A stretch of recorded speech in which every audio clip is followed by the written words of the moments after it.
So I'll count it off. 1, 2, 1, 2, 3, 4. 1, 2, 3. Just let's go. 1, 2, 3, go. 1, 2, 3, 4. 1, 2, 3, 4. 1, 2, 3, 4.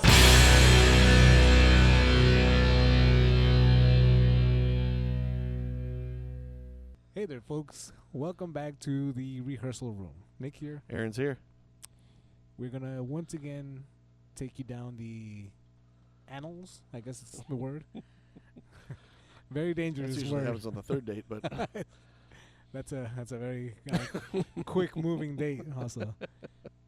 Of our foray into music and all this, we're going to explore the concept of supergroups this time around. I know. I think we have to lay down some groundwork as to what defines a supergroup. Yeah, I agree, because it seems to be, at least in my research, if you will, I do my own research, it definitely felt like people are pretty broad on what makes a supergroup, you know. Yeah.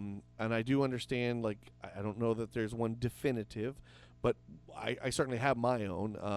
You have one of your own, I assume, too? I do. I think Okay. mine is probably not one that's popular to go with. Okay. You know, do you want me to go first? Yeah, or- go ahead. Yeah, please. So I think if the music group is comprised of more than one individual, Right. each incoming individual Mhm. should be of a established band. Mhm. Like the person should have an established career. Yeah. And then when they, when the wonder group unites, Right. their superpowers get activated, Right. and it's the supergroup, Yeah. so to speak, right? I mean, that overall point, I think I'm with you 100%. I am willing to say if, say, a 5-man group, 4 out of the 5 are super popular and everybody knows who they are, I'm willing to let that go. I also think it needs to feel like more of a side project than our new project. I think Right. that's important to what I think a supergroup kind of comprises of. You know what I mean? It can still be a project, that lasts more than one album and stuff like that. But to me, that feels like a little bit of it. In other words, It's not like the main directive of the band or whatever. yeah, like I one where we were kind of kicking around a few before we started recording. Like, I think of like, the one that came to my mind right away was like Hell Yeah. It's like, well, technically it's just 2 guys from Pantera and 2 guys from Mudvayne. That's not really necessarily. They went on to make a group. They said, hey, let's do a group, because obviously the Pantera guys aren't doing anything. You know what I mean? I also think that for me, Yeah.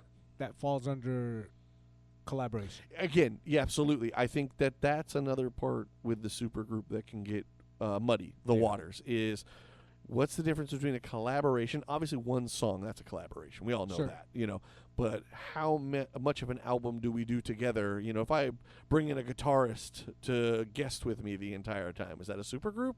Or is this just a one-off album that we did together? One that comes to my mind, and that is like the Page and Coverdale album. You know what I mean? It's like, well, they're both established artists, no doubt about that. Sure. Coverdale's got a huge career with Whitesnake and so on and so forth. And obviously, Page is Page. They come together to do one album. Well, it's not really a group. I mean, they have a drummer, they have a bass player, but I don't know Yep. if anybody knows who they are. Yeah. And they didn't call the band the 4 names. Person 1 and 2. Right. Yeah. You play this and you play that. Yeah. But definitely, it's a collaboration that happened one time, never again. Yeah. I would say that's more collaboration than necessarily supergroup. I think Yeah. Probot also falls into that. Great, yes, fantastic example where you go, yeah, this is about collaborating more than it, and bringing on guests, because correct me if I'm wrong, but technically he wrote everything, right? He wrote everything. Okay, yeah. So it's like, hey, this is what I would write if I were in Sepultura. This is what I would write if Right. I were Wino. Yep. So even in that sense, it's like, well, you're just kind of hired guns who showed up and let's do a song together. You know what I Right, mean? right. Yeah. To me, I'm with you. I think your definition, I'm probably 100% with it. Other than to say, I will forgive if not every member. I agree. Somewhat established. They need to be like. I don't Yeah. want to go backwards. One example of that, I think, if I'm correct, is like Humble Pie. Well, the guys that were in Humble Pie at the time, the bands that they were in previously, were not exactly massive bands. They all went on to be in bigger bands, or that they were in Humble Pie. But that didn't make them a supergroup at that moment. You know what I mean? Right, right. And it's just that you can't go back. Going backwards is a little weird. Right. To say, Yes. oh, then now that they've established, now we're going to see that as a supergroup. Like, no, it was just a group at the time. Yeah, because people tend to look backwards. Yeah. And then say, oh, well, all those people ended up becoming somebody. So, like, technically, if we were going to use those metrics, Yes. Led Zeppelin is a supergroup. Yeah, Right. and by the way, in my research, there were people who listed them as a supergroup. Yeah. See, Which so, is like, well, Page, no doubt, established. Yeah. Yardbirds and so forth. John Paul Jones, if you were a music nerd, you knew that he was played in a lot of orchestral stuff. Right. But the other two, they're coming from a band that, it was fairly popular in a local sense. Sure. But Americans didn't know They who they. And by the way, I want to make sure and say this: just because America doesn't know who you are doesn't mean you're not in a supergroup Doesn't either. mean I'm squat. just simply saying in general. It's not like you had to be kind of in it, Right. Yeah. which is to me also goes towards what many people regard as the first supergroup. Okay. And that would be Cream. There's a lot of debate whether it's Cream or Blind Faith. Everything I find really does tell you it's more about Cream. Yeah. Now, the first thing people go is like, well, hold up. Jack Bruce and Ginger Baker, what were they in? And it's like, well, there's the kind of the weird part. They were in a band called the I wrote it down because I know of it, but I've never heard of it. The John Mayhill Blues Breakers. Of course. So Good old or Johnny I'm sorry. That was Clapton. I'm wrong. They were in the Graham Bond organization. That's what I meant. Of Yeah. course. The good old Graham Bond organization. GBO. Yeah. I don't know if that's a bank or if Yeah, right. But- Insurance company. To Ginger and Bruce's credit, while they may not have been a huge band in America, and more importantly, maybe that one that doesn't have the lasting effect it has now, at that time, that band was really big in Sure. England, and the idea of blues groups like that were very big. Right. And yes, many people I'm sure who listen to this already know, hence the name Cream. The idea was they were the cream of the crop of British blues musicians. And also they couldn't spell. Well, they spell a lot of weird words with E's at the end of it. But, it's to say, Eric Clapton, of course, is hugely established at Sure. this point. The Yardbirds, you have the famous photo of the Clapton as God with the dog pissing on it, So he is definitely established. These other two, if you were into that music, did feel like these were like three big entities coming together in that way. Right. So yeah, I think if we have to, if we must pinpoint, and let's be honest, what other things are there to argue about in rock and roll than figuring out where it first must have happened, Yeah. But I think it's fair to say that Cream would have been the first super group Yeah. to certainly become, Blind Faith happens after, because essentially it's Clapton, it's Steve Winwood, and then Ginger Baker comes out. Right. So yeah, no doubt about it. And then on the American side would be most likely Crosby, Stills, and Nash. Because you have the three of them coming from the, Nash from the Hollies, Buffalo Springfield with Stephen Stills, and Crosby coming from the Byrds. Now, massive hits with all of those bands. Yeah. You know what I mean? Certainly pop hits for sure. The Byrds were once advertised as America's answer to the Beatles. So, it's kind of one of those. Even Crosby will tell you they weren't the answer to to bug spray, let alone the Beatles. But, it's to say, like, they were certainly established. And then to bring Neil Young in, even for the one album, Yeah. and they had hits and so on and so forth. But, yeah, I think if we have to put, a pin somewhere and say, where do we first use this and kind of define what we will go forward calling a supergroup, I think it's Cream. Yeah. In okay. that way. Yeah. And certainly a super successful career, 3-4 albums, a very short period of time, and hugely influential to what will come next with the Zeppelins and so forth. So now, when Cream was around, was that the main band of all these people? Oh, absolutely. Yeah, Okay. yeah. They were no longer in other bands as far as I could tell. Yeah, I mean, I again, I don't know the timeline exactly. We do know like Clapton plays on While My Guitar Gently Weeps, but that may have Right. been in between. I don't stuff like that. I'm sure they probably showed up on somebody's album. Yeah, and the reason I say that Yeah, is yeah, because some of these other bands that I think we're going to talk about, they had their super group, as Yeah. it were, but also their other bands Oh, were still around. For Right. sure. Yeah. And I think, again, to your definition, I think that sometimes is the sign of a supergroup also, is that it's not necessarily their main band. that's kind of what makes it a super group, Yeah. is this idea of taking these guys from a bunch of different bands, putting them in a room, and they create this thing that's perhaps different from what they're doing in their other bands. Yep. Yeah, I definitely agree. And something I thought was just interesting also, where do we get the name, or where did it originate? Again, as all things, this is what, when the legend becomes fact, you print the legend kind of thing. I do think there's something to be said for it, though. So the name's origin, many believe, or is inspired by a 1968 album called Super Sessions. On that album, you had Al Kooper and Mike Bloomfield, both of which were in Bob Dylan's band. Cooper is famous for a lot of other things, too. He Blood, Sweat, and Tears.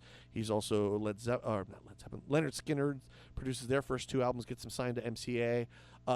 What most people would know when they don't even realize that's him, he's playing the organ on like a Rolling Stone. That's cool. Yeah, he if you'll indulge me, as the story goes, he showed up for the session and all he really knew how to play was guitar and a couple other instruments, and everybody had already taken them. But he so desperately wanted to get on it. They're like, "Hey, anybody know how to play organ?" He's like, "Oh yeah, I do," and just jumped on it. And the reason he's behind everybody is because he had to wait to see what they would play, and then he could play along to it. That's funny. Yeah, very interesting little, and he's kind of been stuck in rock and roll ever since then. Mike Bloomfield is the guitar player on when Bob Dylan goes electric. He is the guy who kind of actually influences him to do so. At that time, he was considered one of the great white blues players. Let's put it that way. As George Carlin says, what the hell do white people have to blues about? But As Stevie Ray Vaughan. right. I mean, and again, he is a fantastic guitar player. And interestingly enough, the third person to be in that group is Stephen Stills, who later goes on to be in Crosby, Stills, and Nash. Yep. So I think that's kind of that's why I found it, because I thought that was very interesting. Yeah, here's a guy who's technically in the first supergroup, or at least that gets the name going, and then goes on to actually be in a supergroup. Well, I know like a lot of stuff starts off in those times, and it's going to get recycled by entities who had nothing to do, or honestly, we're probably not even aware of where this name might have come from. Oh, yeah, absolutely. Because, I mean, I didn't know. So. No, I mean, I'd never even heard of that album. I mean, it's called Super Sessions. And then somehow people believe, like, yeah, that's probably where because these 3 guys were in stuff that we knew, then it's like, oh, that's Super Session, right? It's so super with what they're doing. And then eventually, all the people involved are super, and they're having sessions, and they're a group. And then eventually, that's what it becomes. Right. You know what I mean? And now, of course, it is part of the lexicon. Like you say supergroup, I do think people get a vision, obviously, like as I said, according to the research, a very broad vision, because I don't think every band that, just because a guy is in another band and joins your band doesn't immediately make it a supergroup. Right. You know? Yeah. So I think as we go on, please, I'm, whatever names we're throwing out, Mm-hmm. I'm not so well versed on supergroups. I gotcha. I know of a few. Right on. So this is going to be incredibly enlightening for me. Again, there's and I will say, I put notes just to have references of ones. Sure. I pretty much kept it to ones that I care about. Same. I know who the Traveling Wilburys are, and solo artists in that band I do very much like. I love Roy Orbison. I think he's great. Harrison's probably of the solo Beatles stuff, he's one of my favorites. Yeah. You know what I mean? The guy from ELO is an amazing producer, and Tom Petty and stuff like that. I like all those guys, but I'm not going to sit here and pretend for a second that I was like, oh my God, it's a super group of the Traveling Wilburys. We should also, I think, state amazing musicians combined don't make a super. Just like even if it's, I'm going to use the most obvious example, the Red Hot Chili Peppers. Yeah. Right. Amazing musicians. Sure. They make garbage music. as far as I'm concerned. Yes. Yeah. And I think that's also one of the things that as we go into the definition, another thing, and I think this is something we probably agree on. I think what elevates a supergroup beyond just the name a supergroup is if they can combine in a way that seems seamless and somewhat new, not just hearing all their influences in it. Like it becomes its own thing. Yeah. I think that elevates a supergroup beyond just, well, we showed up and we all know how to play these 4 chords and, we just went from there. Right. You know what I mean? So I think stuff like that is also what can differentiate between certain supergroups and certain other ones where you go like, well, like nothing really super about that. Right. I know they all can't. Another one that we were talking about before was like, it's like damn Yankees. It's like, take a hike. I'm good. Yeah. And again, I think Ted Nugent's a giant piece of shit, but he is a More fucking like great guitar player. Super douche. Yeah, super douche is with that band. But he's a great guitar player. But you put him in a band where it's like, if you didn't tell me he was in the fucking band, I'd have no goddamn idea. You know what I mean? He's just there to cash checks. Yeah. You know what I mean? The Sister Christian guys are doing all the work. You know what I mean? Right. So it's like that's part of it too. Is it's like I don't just want names in a band. Like it needs to do something. You know what I mean? Yeah. So, beyond that, like I said, bands that I had listed as some of my favorites. I'll kind of go with genre-wise, if you will. Like one of the ones, I think a couple of the great ones in rock that I love. One of the ones, Temple of the Dog. Technically put together, Andrew Wood dies, and they want to kind of do a tribute album to him. While I am not a big Pearl Jam guy in any way, shape, or form, just interesting that it kind of predates Pearl Jam. These guys are coming out of the band with Andrew Wood. This Eddie Vedder guy, they're kind of they bring him on. He does the big song, of course, with the late, great Chris Cornell.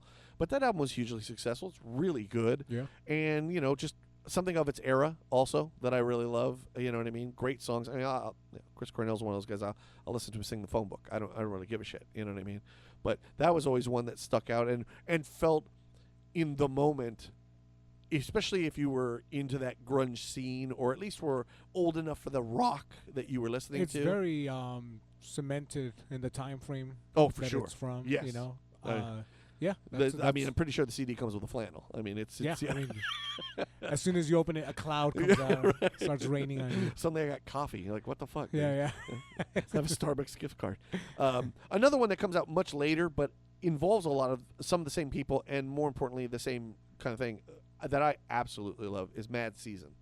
Mad Season ends up having one of the guys, Mike McCready, from Pearl Jam. Yep. Barrett Martin from Screaming Trees, Lane Stanley from Alice in Chains on singing, and a guy named John Baker Saunders. I couldn't really find anything that he was necessarily in that we would know. So in that case, 3 out of 4 ain't too bad. I'm okay with that. You know what I mean? I love that album. It's very sad to listen to now because 2 of those members are both dead. Ironically, the band starts because McCready comes out of rehab and met the Baker Sanders guy in rehab. Right. And he thought this would be a way to help Lane get sober. Yeah, and sadly, Lane and the bass player both died of heroin overdoses. Yeah, very sad one. But again, one that I absolutely love. It's those 2 to me, like, those are everything I want from a supergroup. Like, I hear the influences, I hear the things that obviously Cornell's voice will always be synonymous with Soundgarden, but Temple of the Dog doesn't necessarily sound like Soundgarden. I think I like Temple of the Dog more. I gotcha. For that reason. I gotcha. Another Cornell project, Audio Slave. Yeah, that was on my list of ones where I go, like, that to me feels like when it can go wrong. See, that one when I did look up, like, what people recognize as a supergroup. Yeah. That one popped up. Yeah, as for sure. did Velvet Revolver. Yes, Right. yes. And again, I can't. The reason they're not on my list is simply because certainly Velvet Revolver, I've never listened to it. That's not really my thing. I'm not. Most of the guys in that band are in bands that I know who they are. Just I didn't care. Audio Slave, I do remember listening at least to the singles. Yeah. And it just felt like, I'm not a big Rage Against the Machine fan, but I'm a huge Cornell Soundgarden fan. And it felt like, to me, that was an example of 2 people almost hindering what they do to make this work. Do you know what I mean? Like, Rage Against the Machine's whole thing was this kind of rap, kind of hip-hop-ish, aggressive, political, on and on. And at least what I've heard from Audio Slave, you don't get any of that. No. You still get a fantastic rhythm section. I do. I listened to that first album when it came out. Okay. And I remember my brother had picked it up, and he's the one who told me that the guys in Rage had gotten into, I guess, some sort of not arguments necessarily, but just back and forths with Zach Yeah. De La Rocha. And they couldn't come to a common ground as far as what the next music was going to sound like. Right. And I think at that point, I always forget the Cornell? the other guy. Oh, Tom Morello. Tom Morello. Like, he wanted to make something that was maybe a little, not so much rage-ish, Yeah, but yeah. accessible enough to Yeah. the listener, you know, and Yeah, that's what Audio Slave kind of is. But that's also, isn't like 3 of the 4 in Audio Slave Rage Against the Machine? Yes, it's Chris So- Cornell singing for Rage. I would also count that as a collaboration, kind of, Okay. because No, you know, while the 3 come from an established band, I hear you. on their own, Uh-huh. they're not necessarily, you know, like you don't know Tom Morello outside of Rage Against the Machine. and No, Audio no, that's a Slave. good point. I think the only caveat I would have is because it didn't sound like Rage Against the Machine. I would count it a little bit more. But I hear your argument. I think it's a good one. For Yeah. sure. I think again, this is the muddy waters that is what is Yeah, what is this stuff as 'cause opposed to. I would say Velvet Revolver is maybe more supergroup because it had Slash, Right. other guy, It's Stone Temple Pilots, right? Stone Temple, yeah, that dude, right, the singer guy, Duff was in it Duff, from and then, Guns N' Roses. and then the drummer. Oh wait, that's also a collaboration because it was Matt Sorum. But the bass player was somebody not in any of those kind of bands, right? He wasn't he like I want to say the Replacements, but I'm probably very wrong on that. Who knows? Yeah. Well, if Duff was in it, Oh he's yeah, the then bass. that's the bass player. Yeah. Okay, but they had a second guitar. they I had a think- second guitarist. I think so, but again, this is one of those ones where I go, I don't know. You know, it's Yeah. like I'll give you another one, and I'm with you on this. Like, and again, this is only because I saw it on the list. I want the world to know I do not listen to Creed. I'm just saying, but like Creed singer goes loopy, and Right. they fucking like, okay, well now we're gonna be Alter Bridge. Okay, cool. Well, people are listing it as a fucking as a supergroup because the lead singer Miles whatever was in the other group that Stone Temple Pilots I think might have tried to put together after Scott left or whatever. Oh, And it's like yeah. no. That they just started a new band. That's Right. it. Right. They just started a new. By the way, I mean, established I think is a very good criteria because let's be honest, then every group's a supergroup. That's what I'm saying. Nobody just starts their first band and goes, "Oh, that was successful." You know? Another one that came up when I did a precursory was the side band for Tool. Obtusifier. No, A Perfect Circle. Oh yeah, that's another one. Yeah, no, I do. And by the way, absolutely love Perfect Circle, Sure. but I don't count that as a supergroup. See, and according to Yeah. what they're saying, everyone was in established acts and whatever, and then But it's had such a revolving door that you can't. You know what I mean? Like, look, as far as I understand, the Perfect Circle story goes, the guitar player was the guitar tech for Tool. sure. He was writing solo stuff, played it for Maynard, and Maynard was like, "That's fucking awesome. Why don't we start a group?" And they started Perfect Circle. But then you get, James E. Haw comes in, right? Before Paz, I think the guy from, or one way or the other, Paz is in it, and then she leaves, and the guy from Marilyn Manson, or the other way. I think it's actually that way. Yeah. Paz is in it first, but while she's an established bass player in a lot of different bands, Sure. nobody would know her, and Perfect Circle actually elevated her to a lot, which by all means I'm all for. Yeah. You know what I mean? Josh Freese being the drummer. Well, Josh Freese has played for about fucking everybody at this point. Yeah. So yeah, that one always felt like, as I understood the story of the band, it's essentially they wrote stuff together and then filled it in with their friends.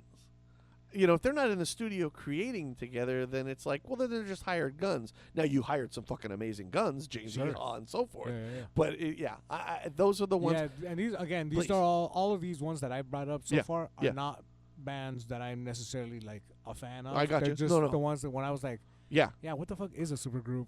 Yeah, And no, there- these popped up. there Yeah. were a ton. Like I said, like one we were talking about earlier too, like Bad Company. Like, wait, Oh what? yeah. Like, well, he was in Free, but like what?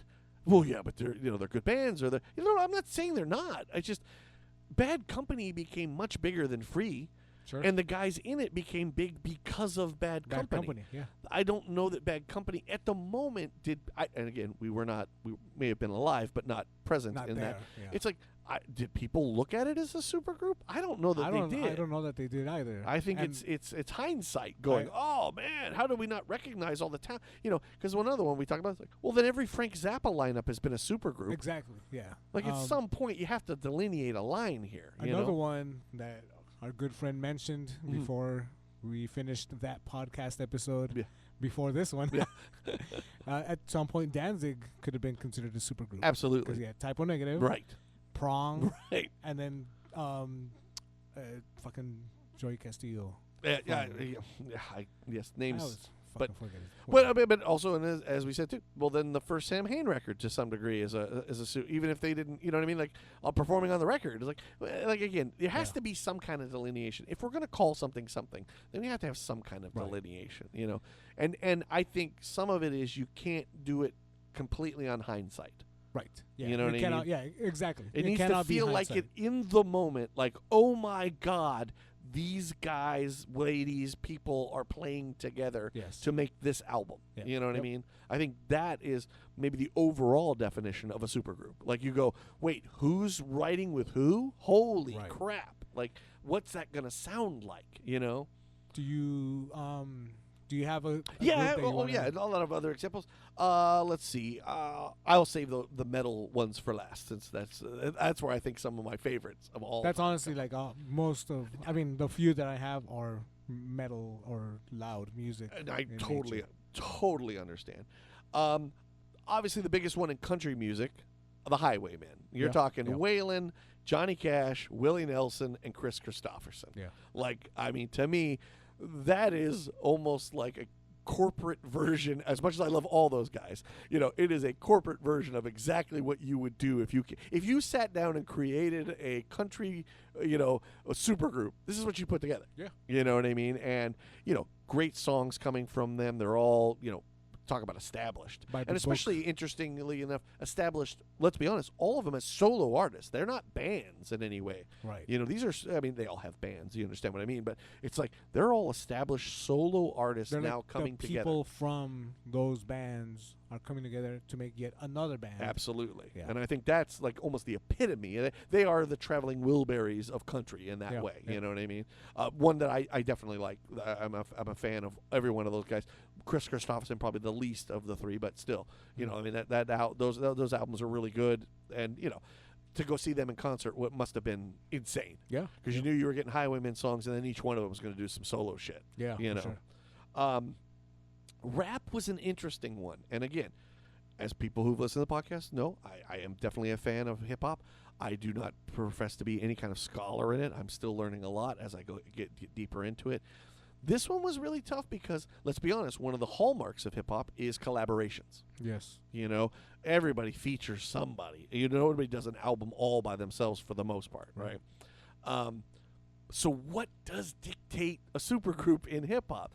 That was interesting because certain ones that I saw, I was like, really? Like, all right. You know, again, that's one of those, I'll leave that to better experts than me. But Sure. the ones that I did find that I go, 100%.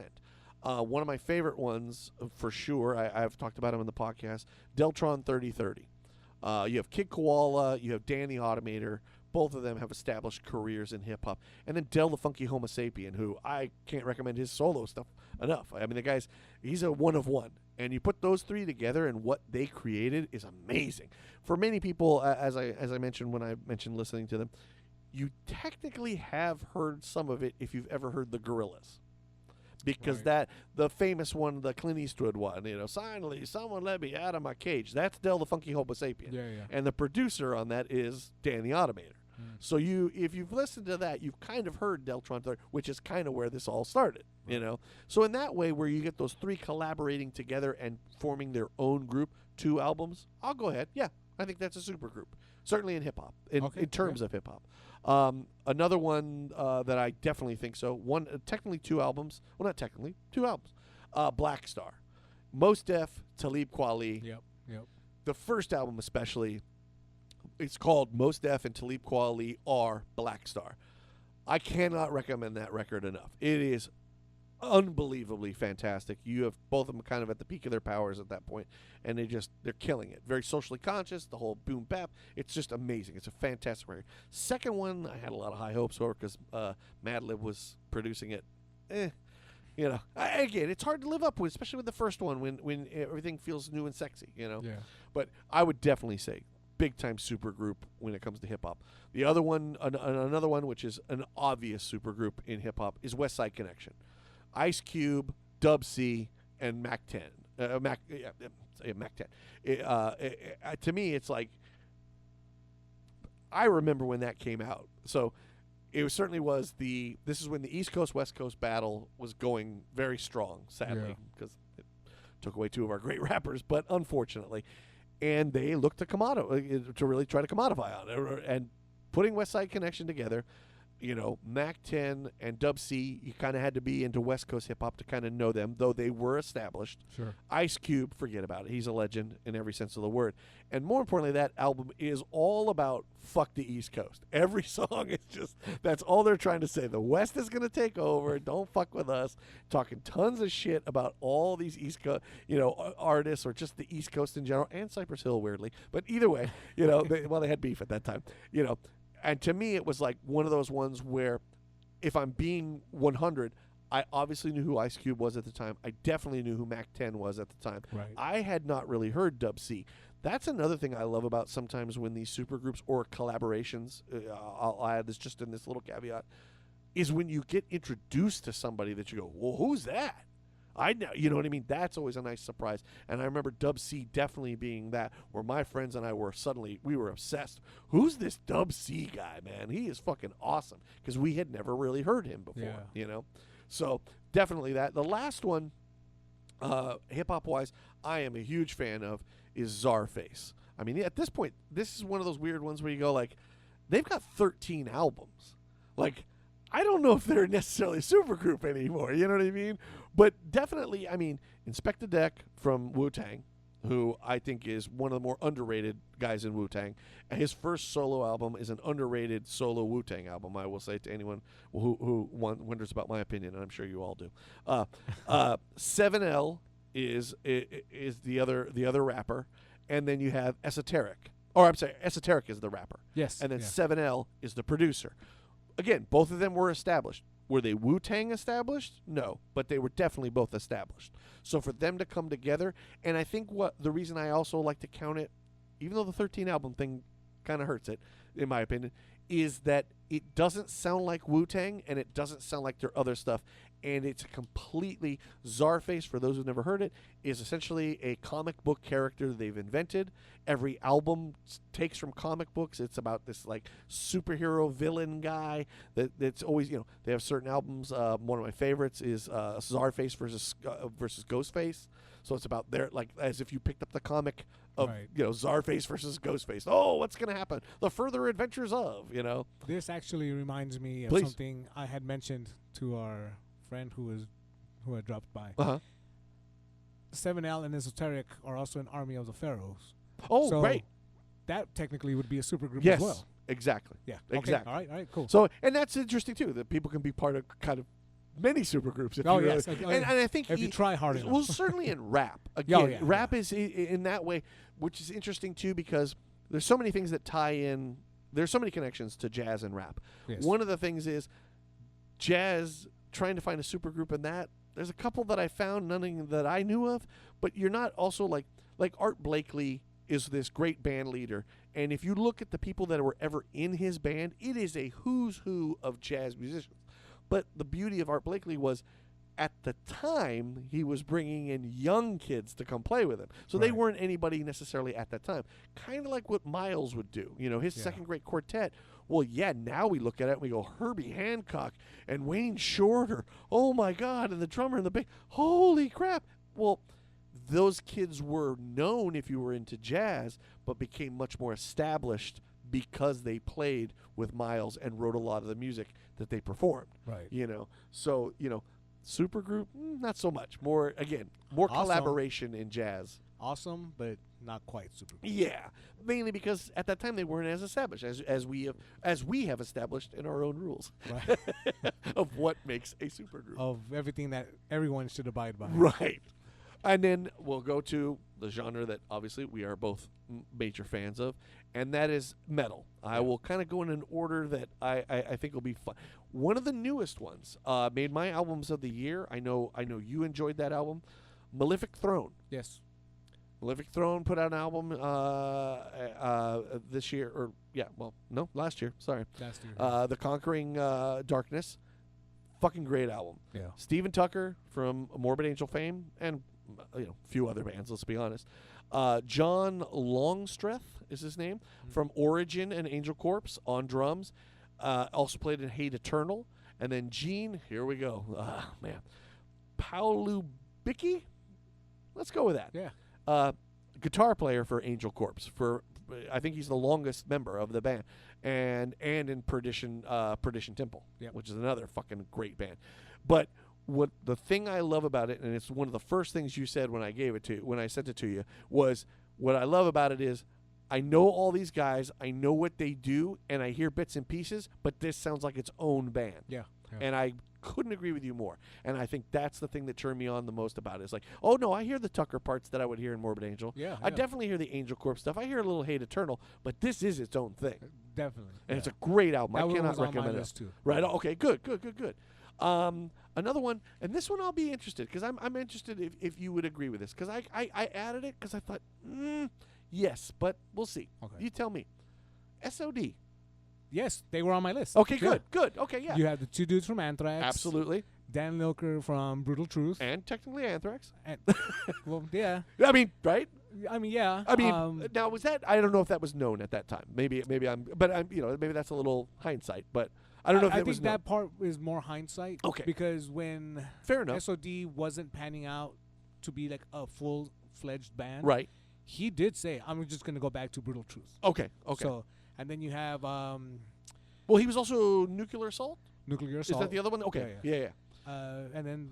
But was Billy in anything prior to that anyone would have known? He was actually, I forget the name of the band, but he was a bassist for a hardcore punk band in New York. I also read he was the roadie with Anthrax too, right? No. No? Oh, man. Check this out. Okay. So he was playing bass at CBGB's, where he was also the bouncer. Oh, interesting. And I guess Metallica and Anthrax were playing a show somewhere either down the street. Okay. And everybody in Metallica and Anthrax went to go see a show at CBGB's. Okay. It's all, this is the world famous CBGB's. Okay. Well, yeah. And so Anthrax guys, being long hair, they were going to get beat up by a skinhead crew who was attending the hardcore part of the show. Oh, right? Okay. And so Billy, being kind of like the bridge builder at that time, he went and asked, "Hey, man, who wants to beat up the long hairs?" And they said, "Oh, it's this crew from over here." And he went to speak to them and said, "Hey, guys, chill out. They're just here to enjoy the show. This isn't even like your home base club or whatever." And he went and smoothed it over with the Anthrax guys. He told them, "Hey, you're not gonna get beat up. You don't have to be scared. Oh, interesting. Come enjoy the show." Okay. So when all that was going on, Scott and drummer guy Charlie Benende. Charlie, they kind of approached Billy and said, "Hey, well, we want to kind of put together something that's very much hardcore influenced. Okay. Would you be into playing bass?" But that's when Dan was already kind of like, I don't know if he was in there like already, but Billy was like, "Well, no, actually, they asked him to be the vocalist." Sorry, my bad. He said, "I'm not really a vocalist, but I'll give it a shot." Okay. And then we got what we got. Okay. And that's SOD's. Yeah, to me, because it's like, I know Billy's not technically established, but man, obviously Anthrax are pretty much at the peak of their powers. Yeah. Dan, again, Nuclear Assault, if you were into thrash, you knew who Nuclear Assault was. Oh, yeah.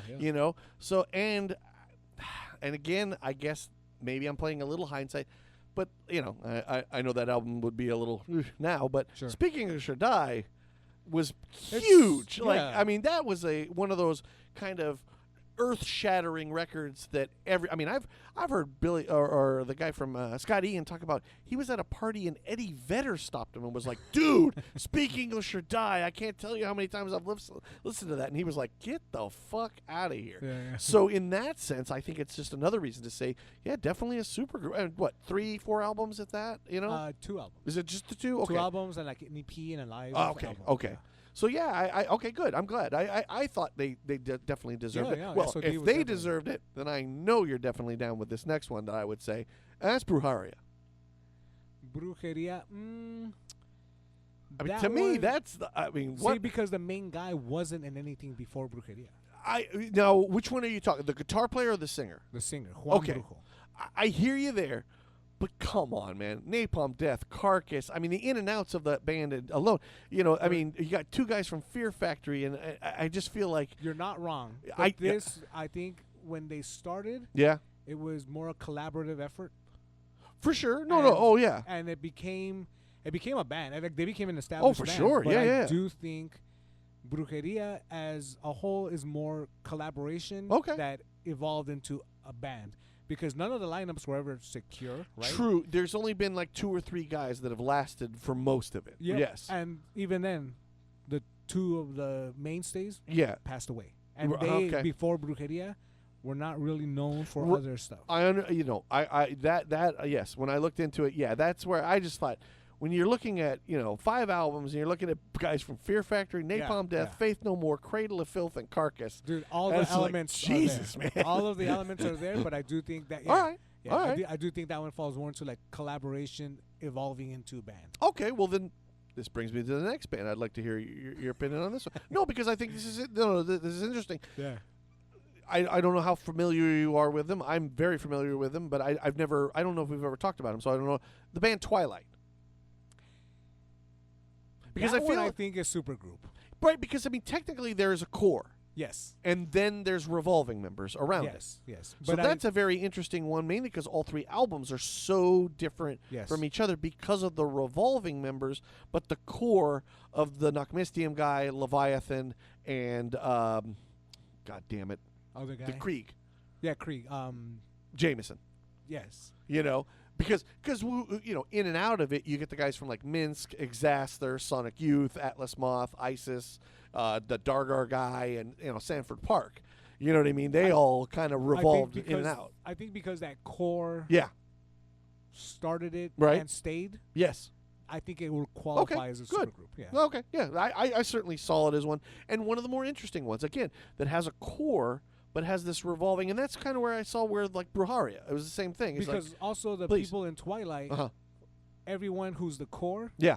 is established beforehand. For sure, no doubt about it. Whereas No, like Juan Brujo Yeah, and yeah, yeah. Pinche Peach Right. were not. I got you. You know, Okay. Which, okay. rest in peace. They're fucking Oh, awesome. absolutely. But- and a group that, let's be honest, is legendary at this point. Legendary. I think yeah. the other thing the reason I kind of wanted to put him in there too is just like the concept of the whole band yeah. was so neat and original at that time, and Yeah, yeah. and back then when you could still have a sense of mystery. Are these drug dealers actually Exactly, getting together yeah, to make yeah. this music? Like, and then you find out 50% of the band are honkies, and one of them's not even from this country. But you know what I mean? It's like that kind of shit is really funny when you found out. Dude, But there was that moment where nobody really knew, but you kind of thought, well, this is like even interviews. I remember an interviewer talking about he was blindfolded. They put him in the back of a jeep. Yeah, they yeah. drove him out to the desert. So there's a way back when they were starting Please. off, they had like a video show on public access TV Uh-huh. here in East LA, Okay. and a couple of the guys were from local East LA bands. Okay. That it was that same premise. They hog-tied them and like blindfolded them, Right on. and then they took them to to like this warehouse Right, setting, right. and they got to interview the band. But it's like these 2 local musicians Right. who were friendly with I Brujeria gotcha. at that point. But I'll trip out on this. Yeah, please. Juan Brujo, the singer, he Uh-huh. wasn't even from LA. He was from Chicago. Oh, interesting. Yeah. Well, that's the beauty of the whole thing, right? I mean, like they're all wearing the bandana, so you can't see their face, Yeah, and yeah. we're like just even it's such an outrageous. We're drug kingpins who get together on the weekends and write fucking grindcore death metal songs. Yeah. Oh, I love the concept alone. They are legendary in that way. Yeah. Okay, here's one. I'm gonna be very interested because now that I'm hearing your definition, I feel like this won't count despite being a band. I think we both. Well, I know we both. Okay. Nail Bomb. Yes, they are a supergroup. Okay, you see that as a supergroup, not as a Yes. collaboration. No, because for one, everyone who was involved it's much like the Malefic Throne album. Okay. Even if Malefic Throne only came out with this one Sure, album, sure. that's okay. a supergroup Okay. that came together Okay. from different places, Okay. made something entirely different. Okay. Even though you can still hear aspects of what they come from. Okay.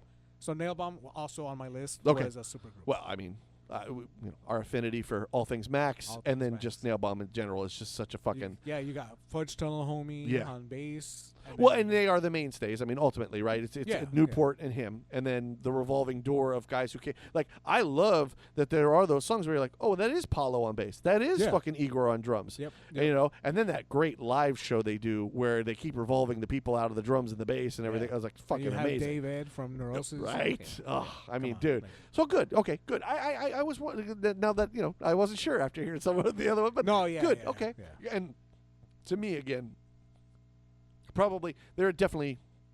And I only have two more that I wrote down. They're definitely in my top three of greatest. Yeah. Whether it's collaboration, however you want to call it, or supergroup, I see it as a supergroup. I think it's fucking amazing For what they sure. were able to pull off. Again, great point about I clearly hear Sepultura. I clearly hear Fudge Tunnel. Like, that was kind of I was more familiar with Sepultura than I was Fudge Tunnel. Yeah. But I was definitely went back and listened to Fudge Tunnel and went, oh, that doesn't sound anything like Nail Bomb. Yeah. In some ways. Yes. You know what I mean? Which I credit to them that it is the two of them in there that make it what it is. Right. You know what I mean? And yes, you can hear the Fudge Tunnel in Nail Bomb, but it doesn't sound like Nail Bomb. And I love that part about it. So, okay, cool. So my last two, which for my money, especially as a we both love lots of different music. The metal being our mainstay. To me, these are my all-time favorite supergroups that embody, for the most part, everything I love about a supergroup. Okay. So I will start with Down. Yes, they count. Yeah. I think Down is just one of those ones where at that time it could not have been more perfect for everything I was listening to at that time. Yeah. Yeah. Pantera is a huge band for me. Corrosion of Conformity, I was such a fiend for. I Hate God, I hadn't really been introduced to them necessarily. Crowbar, I had just been introduced to, so I was falling in love with them. And then, the other neat part was the story behind it, this idea that they were like, why don't we make a tape, and then we'll just start pushing it out into the underground tape trading and see if people, see if it's still alive. Right. The stories of them being backstage and guys going, dude, have you fucking heard this, man? And playing it for them, and they're going, oh, yeah, this is really good. You know what I mean? Yeah. Like, I love that. And even some people, they say, I remember Pepper talking about, he would reveal to them, like, actually, this is us. I have a better copy. Because he'd be like, I would hear some that were clearly, like, fourth-generation copies. Right. Yeah. And I just love that whole little shtick that went with it. You know what I mean? Of course. Yeah. But and that first album, I think, is just unfuckwithable. I mean, every one of those bands are at the peak of their powers in so many ways. Yeah. I was looking because I really wanted to see, like, where now these bands are all legendary, but where were they in that moment? Yeah. Crowbar is about to become. I think they're coming off of the self-titled, and they're about to go into the one that comes on after, which unfortunately I cannot remember off the top of my head. Yeah. But they're about to become the Crowbar that That we everybody know. knows and Yeah. loves. I Hate God is between Dope Sick and fucking A Take Is Needed for Pain. Yeah. Like, holy shit. I think Corrosion of Conformity is either coming off of or about to hit Wise Blood. You know what I mean? You're just like, wow, Yeah, dude. And Pantera, I mean, what needs to be said? So it's just like the idea that they could do that, and the fact that Down is certainly popular, Sure. but yeah. nowhere near as popular as what Pantera was. No. And some ways maybe more popular than some of the other bands the guys are in, I but think also after at some least time at the went level. by. Yeah. Yeah, Oh, yeah. for sure. Yeah. Which is interesting for a side project to kind of turn itself into something Well, else. Now that Down is mentioned, Please. where does Superjoint Ritual rate on here? That one I did not. I didn't see it as a supergroup. Okay. Hank 3's on that first one. Obviously, what's his name from I Hate God? Jimmy Bower. Jimmy Bower. Yeah. But the others weren't. I know the guitar player was technically in some stuff that Yeah. people did kind of know, if you were in the know. Yeah. But yeah, I didn't. Okay. Let's be honest, especially at that time. With Phil, it was so fucking difficult. Like, I had 40 different fucking bands going on at that time too. But now that you say that, you know what, man? Like, I'm not against it. I wouldn't kick her out of bed. Let's put it that. You know what I mean? I would say because the core being Jimmy and Phil, maybe. Sure. Yeah. And then, maybe. Listen. As I said, I love both of those records. The first two, Yeah. I have them.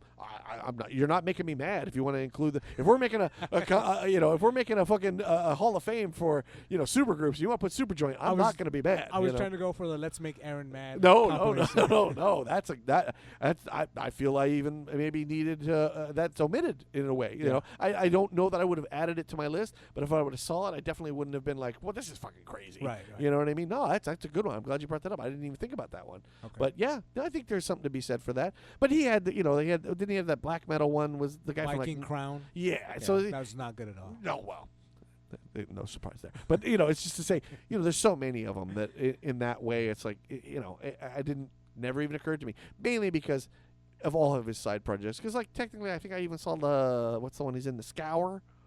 Yes. People were pointing that out, and I was Yeah. like, "Oh, really? Oh, okay, Yeah, all right." I don't know. Yeah, again, as we've discussed ad nauseum, the people's definitions of these things seem to be very varied and widespreading, and I feel like again there should be some delineation. I think so. And my last one, and to me, really does fit into the category of all things I love when a supergroup can come together, and I know it's a band that we share, is Shrine Builder. Oh, yes. Yeah. You talk about a band that I really feel became the sum of its parts, and yet you can hear the parts individually, and yet it feels so fucking cohesive. Yeah. Like natural. Like, well, how come? Well, now we all know kind of right now, but like, how did this not get another album? Like, why did you guys not get back together to try? Because it's just like, and then you read the story, it's like everybody kind of had a job, It was like, Wino and Scott did the music. You had Al doing the lyrics, and you had Dale doing the production. Yeah. Kind of everybody fitting to their strengths. And when you're listening to that, you hear all of that. You know what I mean? Like, and also, like, they knew what their roles were coming in. Yes. Like, they weren't going to be like, well, what if I sing this part? Or, like, what if you, And to get those three very distinctive voices that really sound so well together, man. Yeah. And I just, hearing what are ostensibly, Al's lyrics coming out of Wino and Scott's voice. That's awesome. It's so cool, man. And I just, you and I, very lucky, we got to see them at the Viper Room. Viper Room, yeah.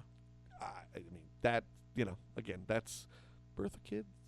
Yeah, a little bit below them. But, I mean, it's like, that's one of those ones, like, you're sitting there. I mean, I remember posting it on Facebook when it happened, my night amongst the gods. I mean, you're just like, I cannot believe I'm seeing a stage this small in this little venue with these fucking 4 people up on that stage. Because they're already, like, titans on their own. Oh, yeah. Like, literally, like, giants. Like, you're walking into a room of giants. I mean, Wino and Dale are like, if you will, to some degree, legends. Yeah. They've been in bands that have stood the test of time. And then you have kind of the younger kids, if you will, with Ohm and Neurosis. Yep.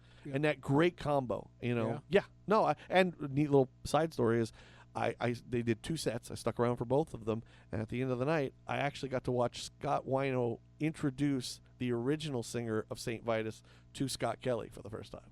No shit. Yes. Look at that. Scott Rieger was there, and he was like, "Oh, hey, Scott, you've never met Scott. Scott, this is Scott." And I was like, "Holy crap, That's dude!" cool. Like again, powers combining. You know what I mean? Yeah. Like, it's just so cool. But to me, if I'm picking everything that I want from a supergroup, everything I think a supergroup is, in my world, it's Shrine Builder. Shrine Builder is a great one. Yeah. Well, Please, question. some that I maybe left out, but or anything else. Please. Goat Snake. Right, you got Soylent Green and you got Acid Bath. Acid Bath. Now, I don't, because I know that's singer and guitar player. I don't know enough about them. Scott Reeder bass. Okay.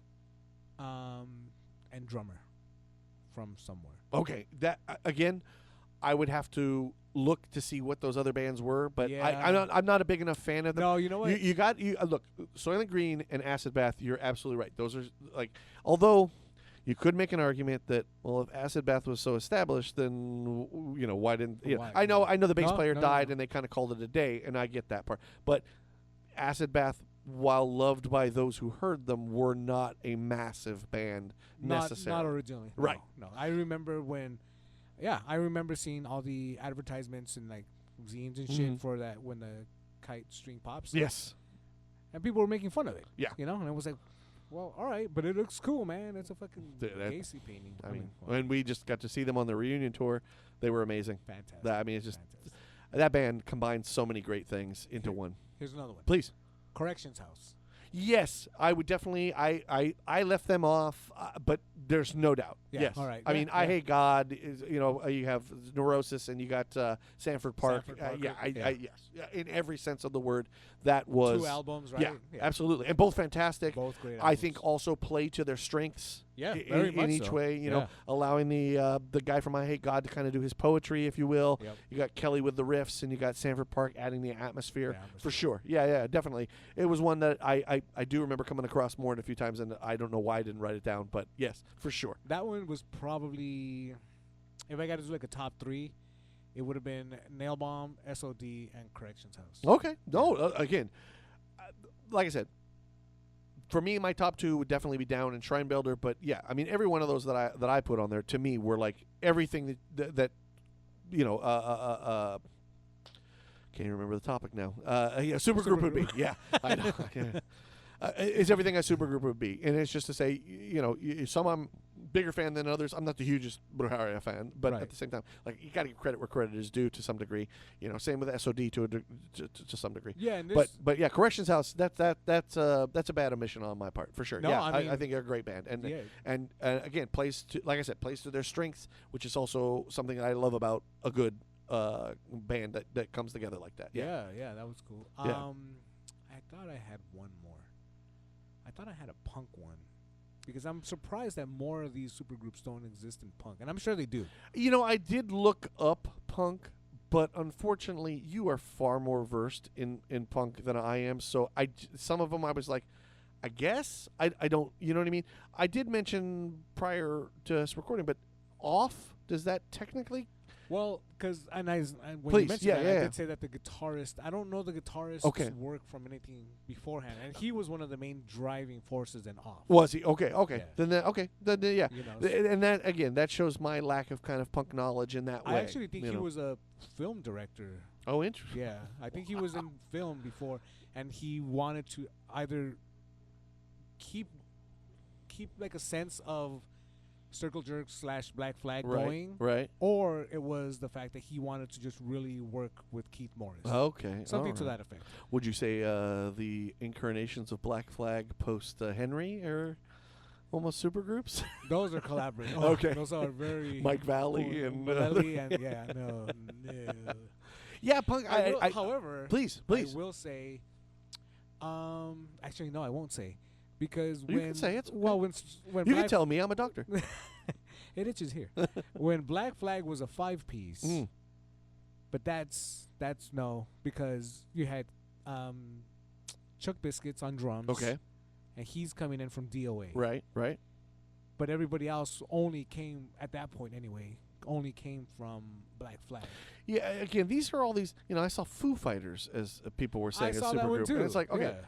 guy was in Nirvana, and the other dude who came very late was from of the punk scene. I get Pat Smear. Pap Smear. Yeah. It's like, come on, guys, let's just stop this.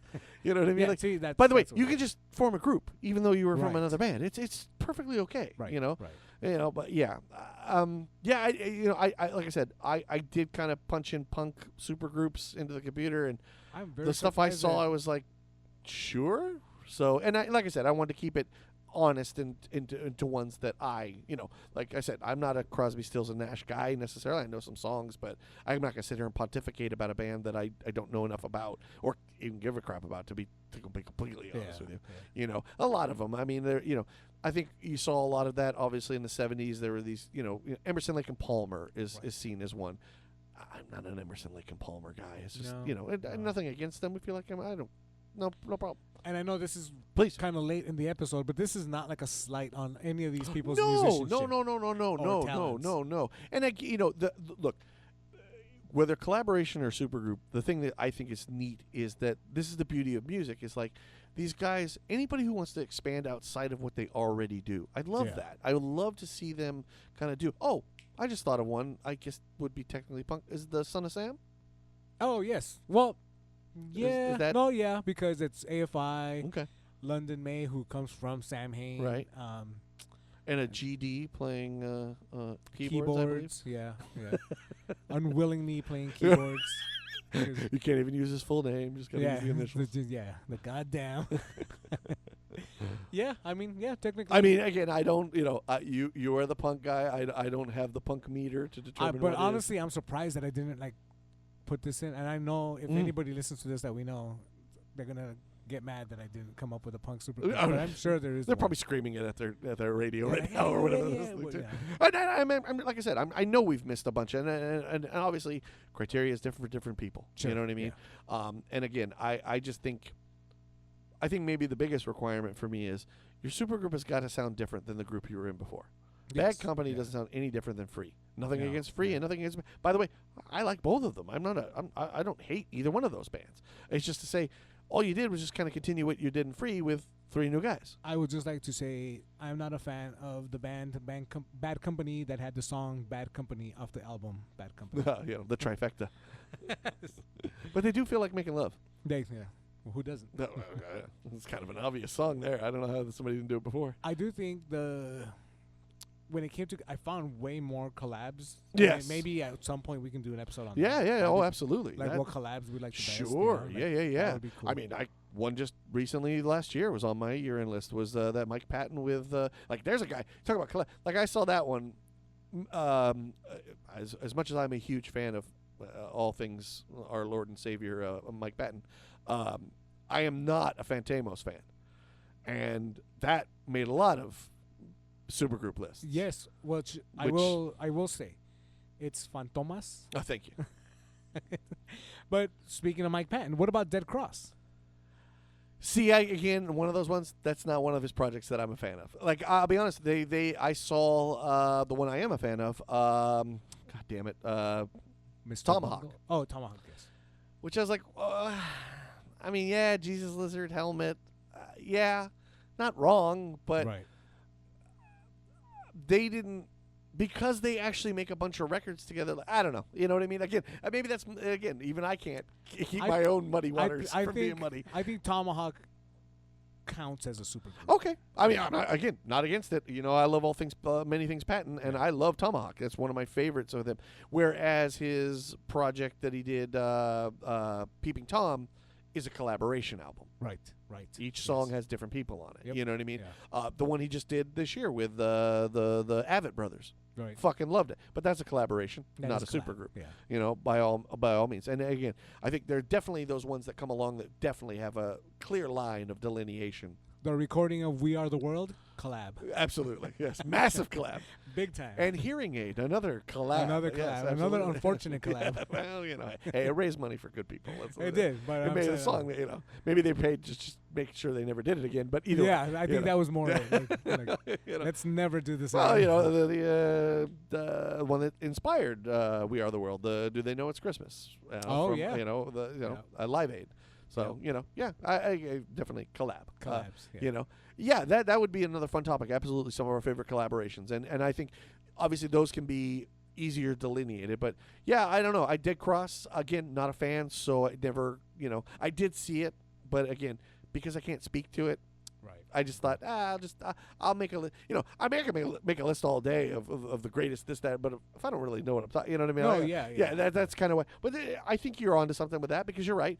The guy from obviously Mike Patton, the guitar player, right? He's in Locust and the other one that I found a couple of years ago that was really great. Only put out the one album, but no,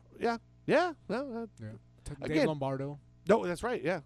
And again, with what you said, Fantamos, but I said it wrong. But I mean, you got him, Buzz, and Dave Lombardo. I mean, my God. I mean, you're talking, But although, at least things I've read, it is not collaborating. It is Mike Patton. They just play. Yeah. It's more him kind of orchestrating it, and they just play it. So, But again, my God, if you just saw the lineup, you'd be like, holy shit. Just the bands they represent. I would also, if we were allowed, how about this? Please. No. Let's allow each other one super group with 2020 hindsight. Okay. So take a couple seconds. I have mine already. All right. Mine would be High on Fire. You mean as we know it today? Current High on Fire is a supergroup. Yeah. Yeah. Jeff Matz comes from Zeke Yep. and a couple of other bands up north, but Zeke was like a powerhouse of a band. No doubt about it. No doubt. And I mean, Pike. What more do you need to say? Yeah. My God, you know. Right, and then you have current drummer Right. Cody. Insert last name here. Yes. From Murder City Devils, who I fucking love. Yes. Great Big band. Business. Yes. You know, so like. Yeah, I don't. Damn, man. Shit. I don't have one because I can't think of one off the top of my head. I really can't. That's why I wrote them down because it's just like I wanted to be. But you know, and that's why I really determined like, yeah, hindsight looking back, what could I? Yeah, hindsight gives you a shit ton of. Oh, bands, right? sure, that you can look back at now and go, oh, well, yeah, we all know they're great now. Yeah, you know. Yeah, I don't. Fuck it, I'll go Danzig. I All guess, right. no, I don't know. I don't know. Well, I mean, That's a great question because that's a good one. You picked a fantastic one. Damn, I wish I had an answer for you, man. All I right, really well, do. We'll get back to that. All right. Next time you see us. That'll here. open the next episode. Yeah. It's just me yelling the band name. It's this. Yeah. So again, folks out there, like we said, we have our own curriculum as far as what dictates a supergroup. Do you agree? Yeah. Are there ones we missed? I imagine. know there are I imagine we're gonna be tons. driving home. Oh shit! I can't. Yeah. No, Yeah. you know, If any of our music loving friends are listening to this aspect of to this part of the Yeah. episode, they're gonna be texting us pretty angrily with a lot of exclamation and please points. let us know. I be, you know, again, I keep using them as the example, but it's like, yeah, look, I'm aware of the Traveling Wilburys, but I don't listen to them. I don't know Right, them, so I'm not yes. going to add them to my list. But if that's a band, like if for example, if that's a band you think should be talked about, tell us why. I mean, I'd be Yeah. interested to know because you know, I can think of a few reasons. Obviously, they're all fucking legends, but it's also the part where you just go like, you know, I'd love to know what it is that makes you go, that's one of my favorites, or you know, so on and so forth. Right. Please. Yeah. Yeah. Yeah. So let us know. Don't flood our text messages too badly, and all that. What have you been watching? Quite a bit here and there, but not a lot. I've actually been more music than anything else. But let's see. A few of the ones that well, I don't think I need to explain myself. John Wick 1 through 3 is on HBO. Oh, there. Enough said. Yep.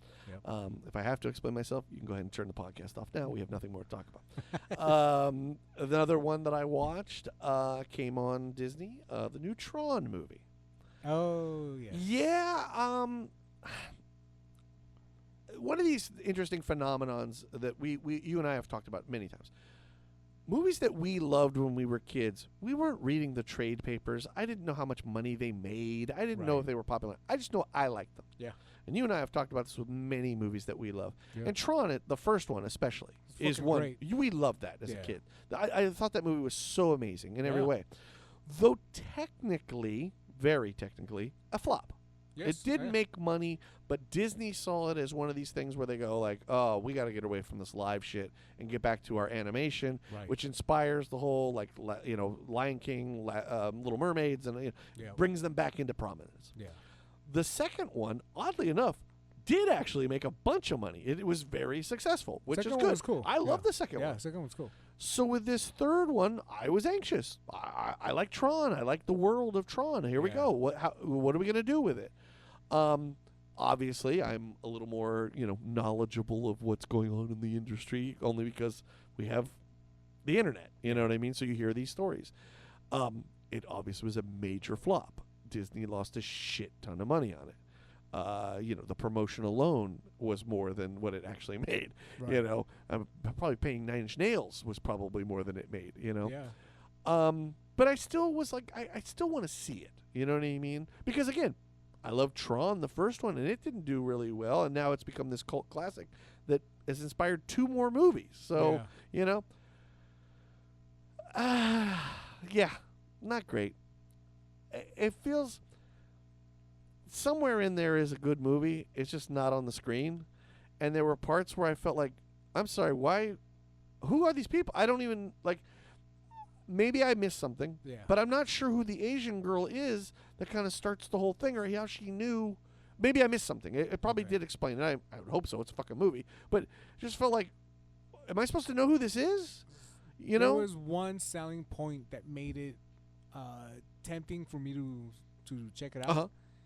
and it was the fact that like it's Tron that comes out into the real world. Absolutely was the thing, because when the previews are shown, that's what they're showing you. Okay. And you're like, oh my God, they're riding the motorcycles in on a freeway that cuts a cop car in half. Yeah, I'm see, in. that's you know? cool. Like, yes. And then you see those, whatever they're called, those floating yes, things with the 2 legs. yes, the, like tank thing. Yeah, you know, yeah. yeah. Listen, special effects wise, this thing's amazing. You know what I mean? You kind of expect it to be, though, right? I don't disagree with you. And there's one scene where essentially he is hacking into a system. Well, what's neat is all his little red guys are literally going into this blue world and hacking into a system. They're trying to find it, and little blue guys come out and they have to fight them, and on and on. Like, I love that shit. I'm in. I'm totally in. It just felt like there really wasn't a story necessarily. Okay. You know, I think some of what they were trying to do also was the idea that the Jared Leto's character is becoming disenfranchised with this idea of living in this computer, and when he gets out to the real world is like, hey, I'm experiencing. Is he like the good guy or the bad guy? Technically he's the good guy. Yeah. He becomes the good guy out of it, really. He is part of the bad guy's crew.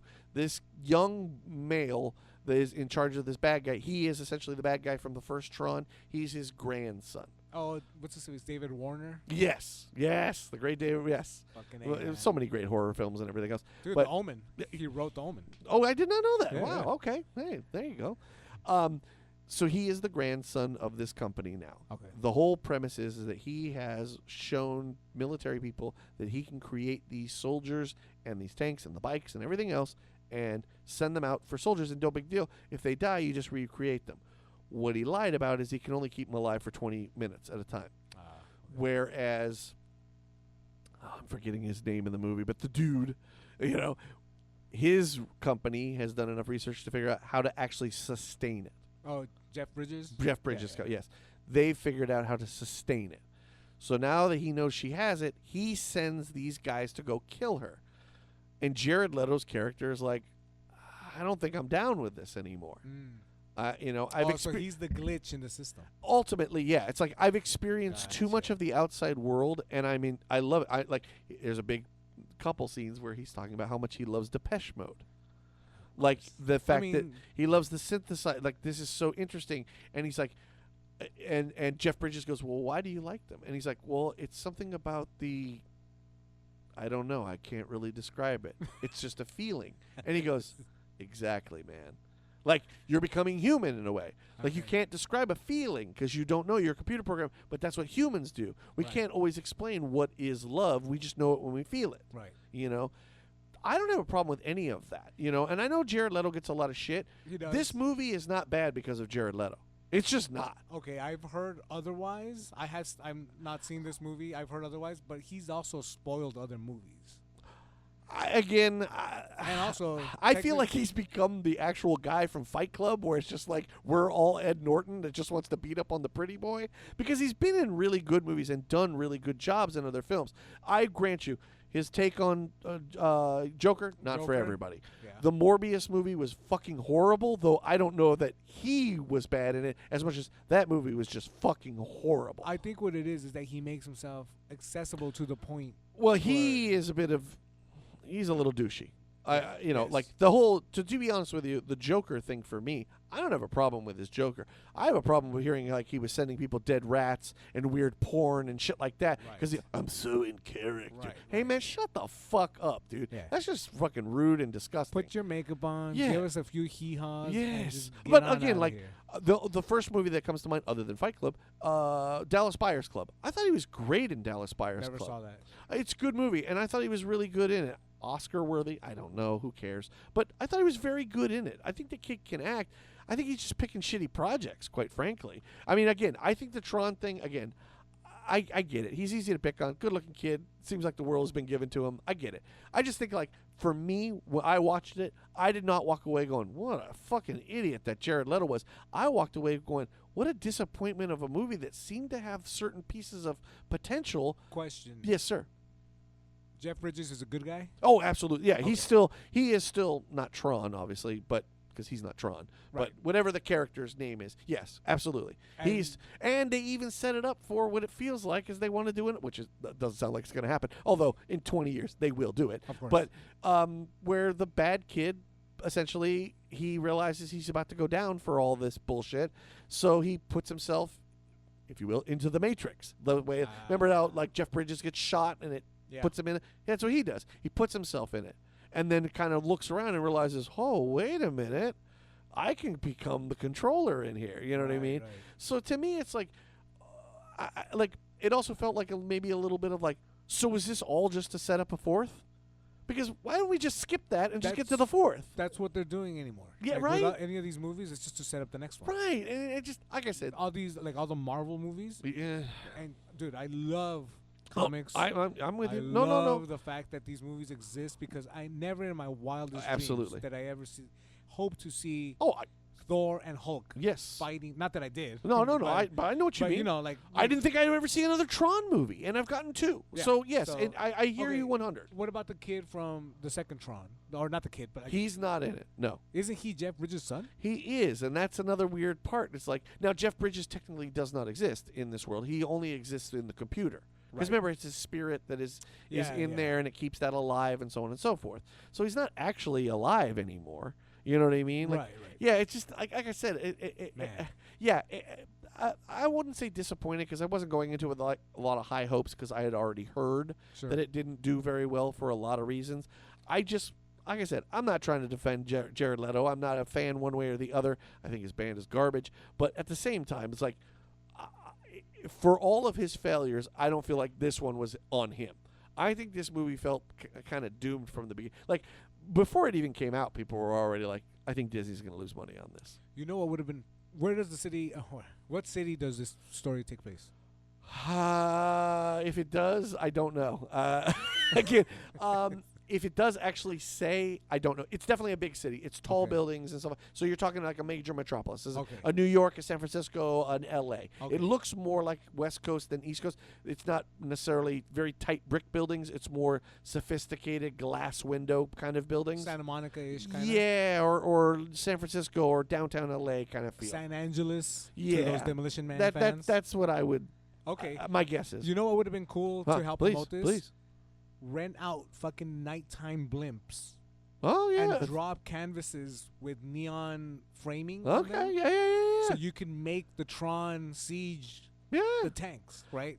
And just have them float around in the sky. Look, at this point, I'm wondering if it's just like all this was just to make a ride at Disney. You know what I mean? Just an excuse to do a 3D sit on, which technically they do have. I believe it's in Japan. They have the Disney in Japan has it where you sit on the bike and That's it's cool. a roller coaster. That's cool. Yeah, All right, that's cool. Yeah, All I'd be right, there. all right. I'd do that in a heartbeat. Yeah, you know, if I got to sit through 50 Jared Leto films to ride Yeah. that, I'll do it. I don't Fucking care. A, man. But I will say, like, disappointment's the wrong word because I wasn't expecting much.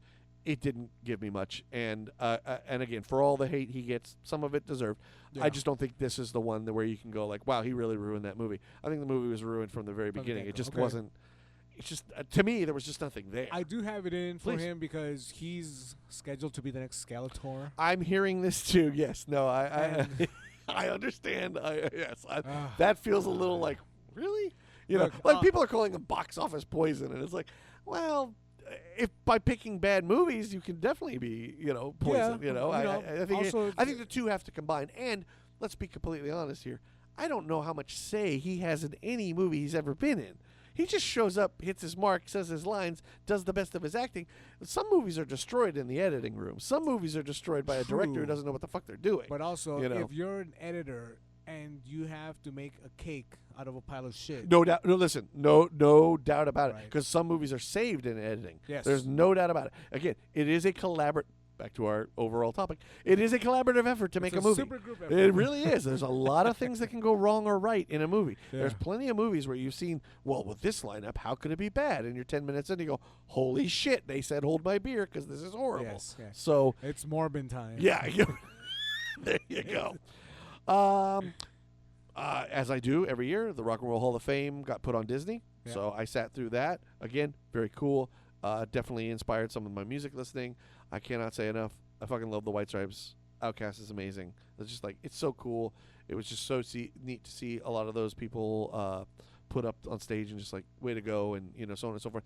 One that I definitely learned quite a bit about, Warren Zevon, that I had never really known much more than in Werewolves of London, like everybody else. Yeah. Just the song they played, very interesting, very sardonic in his lyrics. You know what I mean? They're very kind of angry in this sarcastic "fuck you" kind of way. So he's somebody I might look more into. But it was cool. Warren Zevon's cool. I've never. Yeah, it's just one of those guys. You only know the one song, kind of. It's all the only hit he personally had. You know what I mean? Yeah. But it was very interesting, and excuse me. It's always cool to, like I said, when an artist I love especially gets their flowers. Another one that I thought was interesting, I did not know, I'd never heard of them, or I should say, I had heard of them. 21 Savages? No, 21 Pilots, I think is a band. They were like, that. Sometimes that's the disappointing, is like, the White Stripes go up, Jack White, great speech. Iggy Pop put him in. I'm not a big Iggy guy, but whatever. He gives a great speech.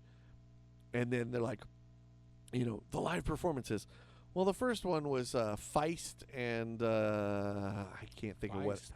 Huh? I can't think of what her name is. She's a big star now, and they did. Shit, I can't think of the song now. They did it acoustically. Yeah, it was okay. It was whatever. You know what I mean? Like it just. I didn't need you to cover it. You know what I mean? And then that 21 Pilots, I was like, oh, God, really? Of all the bands, like Meanwhile, if I'm being honest, I have no idea what 21 Pilots sounds like. You know what I mean? I just know who the bands they're associated with. I have to say, it was pretty fucking cool. They did Seven Nation Army. The drummer, wow. I mean, god damn. And he did it all on bass, no guitar.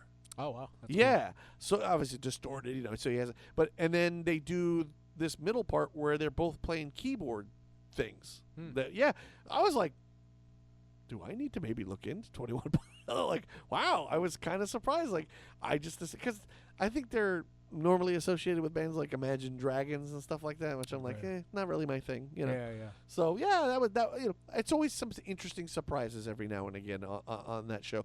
Cyndi Lauper, like, wow, what an amazing human being. Like, she really is, like, just fucking great. And god damn, she's still got that voice. Wow. Great voice, great person. Well, like one of her big charities is trying to help homeless gay teens. You know what I mean? Yeah, and that was something, again, I feel like that's part of the reason why I watch it. I always kind of learn something. I guess I didn't know to the extent that I learned on there.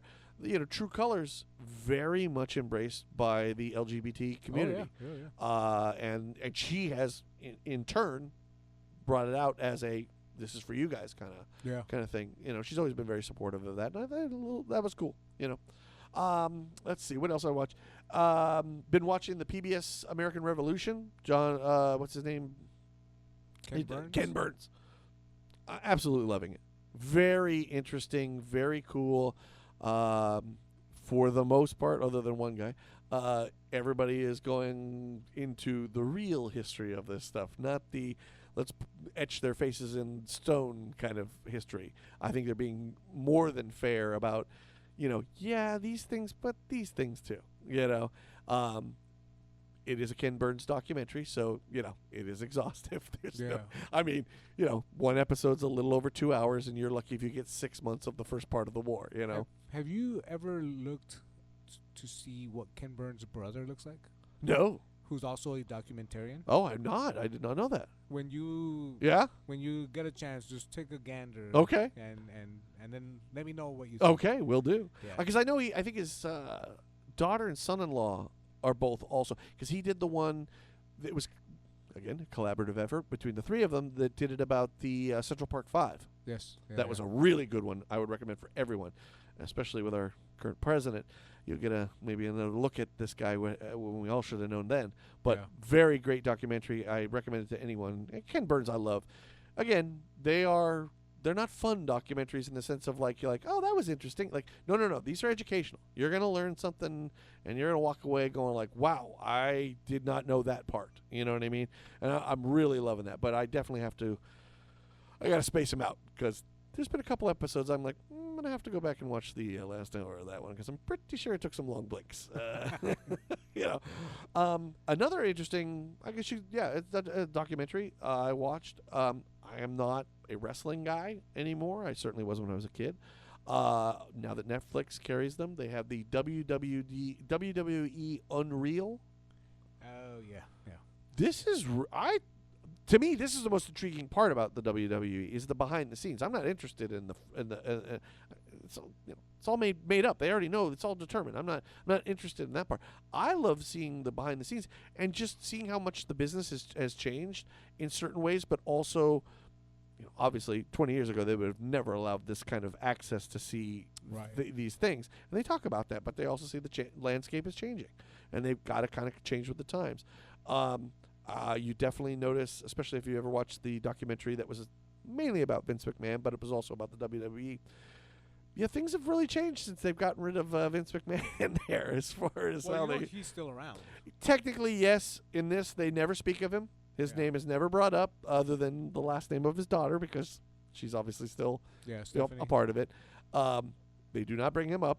He is never seen. They don't speak of him. You never hear a word, and I understand that. I get why they're doing that. But it was just, I don't know. It just more of a, when you watch the, I know you're a fan of those ones too. What is it? The Behind the Ring or whatever, the Dark Side of the Ring. Dark Side of the Ring, yeah. And you hear how things used to be run, and then you see this where it is a lot more of, seems to be more collaborative. Guys really caring about each other, rooting for each other, trying to, you know what I mean? What's good for me can be good for the company, that sort of thing. I haven't checked it out yet. I have, however, heard that some of that stuff is staged. I'm sure. Well, again, because they're trying to. Of course, I'm literally watching a bunch of guys who lie for a living now, going, "Okay, this is truth." Right, and it's very possible. I do not disagree with you on there. There are things that I thought, like certain things. I guess, spoiler alert. I don't know if you're into wrestling. John Cena apparently did a heel turn, which for me, I didn't even know John Cena was a good guy. I thought he was a bad guy. But okay, so he did a heel turn. They discussed how that process was, but also things like they were like, I had to run it by John Cena because this affects his career. He's our ambassador for Make-A-Wish. If he turns into a bad guy, guess who ain't making a lot of wishes anymore? Right. Right. And by the way, he's one of our great Make-A-Wish guys. Like, he holds the record for the most of them, and you know what I mean? And which is also not a good record because whatever amount of wishes he's made. That means that's also some dead children. Yeah, a bunch of dead kids. It's very sad. But yes, it's probably not the record he technically wants, but at the same time, it just shows how much he's given back. Sure. And I think that's wonderful. And the idea that they would even care about the fact that, hey, man, like, well, I don't want to ruin your career. And it's also weird that I know these kids want to see John Cena, but come on, man. Like, if it's going to, like, again, I have the hard time. Like, they were showing, and I look, if you like wrestling, I'm not trying to shit on you in any way, shape, or form. I'm just saying, I am a wrestling fan. I know you are. And again, I'm not shitting. It's just to say, watching grown men lose their minds because John Cena, like, I get the surprise in the moment, like, oh shit, I didn't see it coming. Sure. But where they're like, what the fuck? I can't believe, how could this? Dude, you guys, it's all scripted. Like, if they're kids and they're crying and stuff, like, I get that. Here's how I will reconcile. Please. And this I've had to say this because again I'm now a 48, soon to be 49-year-old person. We get lost in movies. Again, all 100. These movies are scripted. Yes. We know that in movies there is a good guy and a bad guy Agreed. for the most part. Agreed. Right? And sometimes these movies have had an effect where sometimes somebody's cutting onions right near our eyes. Why am I getting scared when I watch a horror film? Exactly, right? So it's not real. Why did you get scared? Well, because they did a good job. That's why. The fact that this is not, it's not for this. I mean, some of the storylines, like you don't expect Hulk Hogan to betray Macho Man. No, of course. Or like old shit like that. Absolutely. Right? But when it's being, let's say, acted out and played out in front of you, mm-hmm. that's still a spectacle. And a testament, they talk about this in the thing, a testament to them. They were able to keep that a secret, and they knew, and then anymore in their business especially, anything that they can actually shock the shit out of their fans, considering how much they consume anymore, man, that is such an achievement. And they talk about that. And again, that's what I love. I like to see something like that. I'm not interested in the sausage. I want to see how the sausage is made. Right. And it was very interesting. And you're right. Again, believe me, about second or third episode, there is a moment there where you're like, this is like a magician telling me, "Oh no, this is how the trick's done." Yeah, but you've been tricking me for the last hour. Right. You know, I'll take him at face value. I'll say this is probably 99% real. You know what I mean? There's other stuff that maybe is for the kid. In a way, they all know a camera's on them. Sure. They may not know where the camera is at all times, which is part of the thing they have to learn. Is that you're right. You don't know when you're on camera, so you better stay in character the entire time. Things that were interesting to me. Like honestly, I did not. When they said it, I went, well, duh. But the referees all have mics in their ears. Oh yeah. Oh yes, of course. So that's how they, watching these. I thought that was neat, watching these guys. So essentially you have segment producers, except they're match producers. Yes. And they go, okay, she's going to be going to the figure 4 leg lock. She's going to bounce out of it in 2, and then we're going to go to the pile driver. And they're all yelling in the ear of a guy. And so when you're watching it as a kid and you see the referee, what you think is yelling at the guy like, hey, you can't do that. No, what he's really doing is like, okay, we're moving on to move 5 to remind them. To be able to choreograph all that is That's what it amazing. is, It's insane. Like, again, for all of its fake and bullshit, I don't take anything away. These are fucking athletes to some extremes. I mean, one of the girls they talk about, her first match, she broke her arm, still finished by pinning the girl. Yeah. And then by the time she got back, 3 months later, her very first match got knocked back and tried to stop herself, broke her arm again. Some tag team group that was like 3 guys. They went to 2. They were talking about a heel turn with them because they had to go to 2 because, dude got pile drived and they broke his neck.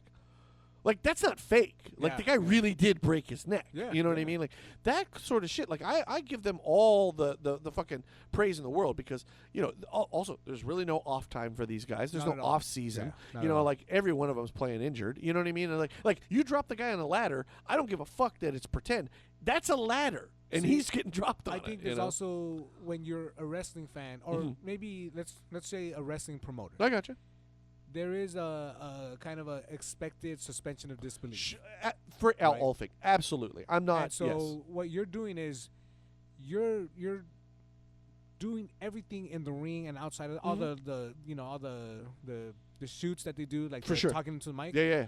You do it with a conviction where, if a person that never had an idea what wrestling ever was, they walk in and they see, oh shit, that guy hates that guy to the point where they're gonna get in that ring, wrestle it out, or out of nowhere a wild referee is gonna appear, count to 3, and then that dude wins, and I'm gonna go home happy because I just saw it all play out in front of me. Yeah, no, listen. Even though at the end of the night they're gonna get into their Subaru and drive off to the next city and behind stage go, hey, great match, man. Hey, exactly. how you They're doing? both, You all right? Yeah. We can't travel in the same car, right. because they're gonna see us. So go in different cars. Yeah. Turns out the Iron Sheik and what's his name? We were actually good buddies. And, exactly. Wait, no, he hates America. Yeah, exactly, like, no, he actually doesn't. He very much loves this country. In fact, but yes. And by the way, he's not even Iranian, or whatever he was supposed to be. Yes. Listen, and again, I'm not trying to shit on people. Whatever entertains you. Sure. To do it as long as they have and to sustain it in the way they have. Granted, some of it is through shitty business practices. Of course, to Vince McMahon. That's the but point, you have to be doing something right. Yeah. And especially in this day and age when we all know it's fake. We all know it's pretend, but to still get people to show up and want to see it, they're doing something right. Yeah. I give them all the credit in the world. The wrestlers especially, they are really, I'm sorry. The first time you drop me on a fucking ladder, we're done. I'm out. We're done here. It's not happening. I'm out of here. You know what I mean? So to do it and all that, like I said, that's why I find that stuff really entertaining because they all my legal name is, but I also go by, all this kind of stuff. It was very interesting in that way. But I would recommend it, especially I think a wrestling fan or otherwise. Like I said, I am not a wrestling fan. I was thoroughly entertained, and I thought it was really, really neat. Last thing just came out Friday. Been looking forward to it for a while. I've been seeing the commercials for it probably for the last 4 months or so, off and on, called The Rip. Oh, I want to see this. Dude. Okay, yeah. I think my son said it best. It was everything I hoped it would be, and it didn't have to be Citizen Kane either. Okay. You know what I mean? Cool. This is not the greatest Matt Damon, Ben Affleck movie you're ever going to see. Right. But you will be. I believe you will be entertained. I'm watching this tomorrow. I thought they did a really, really good job. Essentially, they use a lot of. So the premise of it is they are officers who, when they get calls about drug money, they go repossess it out of people's homes. Right. Well, obviously, you could be a little dirty, right? You could say, "Oh, we got a call for $150,000. Oh, there's $300,000. Well, then we only have to turn in $150 then, right?" So there is this idea that this is happening somewhere. So they show up to a house and they get a call, which you find out whatever the number was. When they get there, it is 40 times that much. It's like $22 million. And then you watch this team start to turn on each other a little bit. And more importantly, they take a cop, somewhat procedural action, and for maybe 45 minutes turns into almost like a murder mystery. Where you're like, ooh, you're collecting evidence in your own head. Oh, why did he pick up that phone? Who was he talking to? Yeah. You know what I mean? And doing that. And then back into an action film. I thought they did a really good job. And a ton of people. You got, obviously, Ben Affleck. You got, Matt Damon. Newly winner of the Golden Globes, Tiana Taylor from One Battle After Another. Yeah. She's in it. Stephen Yeun from the zombie one that was on AMC. Oh, Walking Dead? Yes, Yeah, he's yeah. in it. Kyle Chandler, I really like that guy. He's always good and stuff. And then I can't think of his name now, but the British guy, he knows kung fu. He does a lot of action films. They're usually B action films. He's British. I know Mike Adams or something like that. I know you know who he is.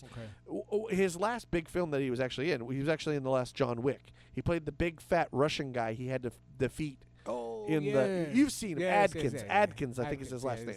He's in it. Like I said, really, I thoroughly enjoyed it. Another thing my son said that was very apt. It's like watching what Denzel's crew does in Training Day, but you get to see it actually happening.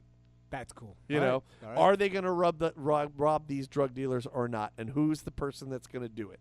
Yeah, I would Cool. definitely All right. recommend it. But that's what I've been watching. How about yourself? Not too much. A bunch Okay. of repeat kind of series. The newest thing was a show called Hijack Ooh, I know. with Idris Elba. Oh, We've only kind of watched 2 episodes. do you know maybe. what this is on?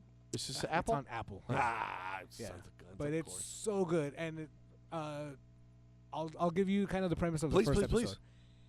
He gets on an airplane that's from somewhere in the Middle East, Okay. going back to London. Okay. And on the way there, it gets hijacked. Hence the name. Hence the name, right?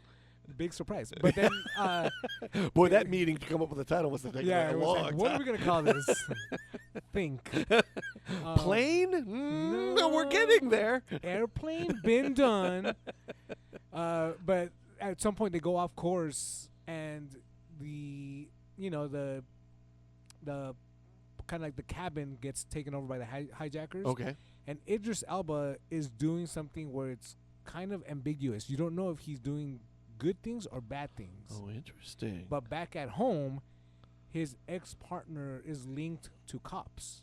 Okay. And she gets a weird phone call and text messages from him saying, like, the plane's been hijacked. Okay. So she's trying to, like, find out where the plane is on her side. Okay. And that's kind of where we left All right. off. All But right. It's fucking Idris, cool, man. Idris Elba's one of those guys. Like if he's in something, I definitely want to check it out. And yeah. Apple has been fucking knocking it out of the park with Dude, these shows lately, man. Apple is nuts because they also put on my next watch, Please. which is Predator Badlands. Oh, that's on there. Okay. Yeah. This is not the cartoon one, Not right? the cartoon, okay. but Go it's ahead. the one when Please. they visit Earth in the future. Okay. Or maybe it's Earth. I don't know. But he has the robot with him, right? He's got the robot, Right. and you actually get to explore more of the Yautja, which is what the Predators are. Uh huh. Their culture. Oh, really? Yeah, Okay. and like the different tiers of their society, kind of. And it's a fucking great movie. Okay. I still don't really rate it amongst my top. It's probably the 5th of my top 5. Oh, Predator, Predator movies? Okay. movies, Okay. yeah. Okay. There have been some good ones. I mean, I'll be quick. Please. Predator, Yes. Prey, Yeah. Predator 2, Okay.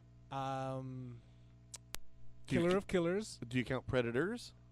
No, Wait, like No. you don't count it, or it doesn't make your top 5? it doesn't make. I don't count it, and I don't. Oh. It doesn't make. Yeah, it's hurts my it's soul. entertaining, Well, I love it. but It's probably my favorite after Predator. dude, when if you go and do a deep dive into everything happening in Predator 2, it is a good movie. Okay. It is a fucking good movie. Hey, it's been a long time since I've seen it. It's hokey. It moves kind of weird. And look, it's going up against one of the top great action films of all time. Of also. course, it's of course. tough. But Yeah, okay. but yeah. But Now, let me ask you this, because having seen it, and if it gives something away, so be it. Is the robot in any way connected to aliens? Okay, I see the look on your face. Yeah, that's okay. You don't have to say anything. Right. I just, because I've seen it, obviously, as you know, I love watching trailers. Yeah. And that trailer made me think, like, she looks kind of like a Wayland robot, like the way Fassbender is in Prometheus and the prequels. I think they're doing that on purpose. I think so too. I think they want to combine the universes. Well, technically they have, right? Yeah, they have. Which is one I like that I know you don't. The first one, the second Predator versus Alien is a piece of shit, but I do like the first one with Lance Hendrickson. and the black girl. Yeah. I like that one. That one's cool, but that's for me. In fact, Please. that's a collaboration, Yes. which doesn't fall into canon. Yes, I understandable, Right. but one that part 2 kind of set up, right? It does. Yes. Yeah. Because also part 2 technically gets set up by Prey.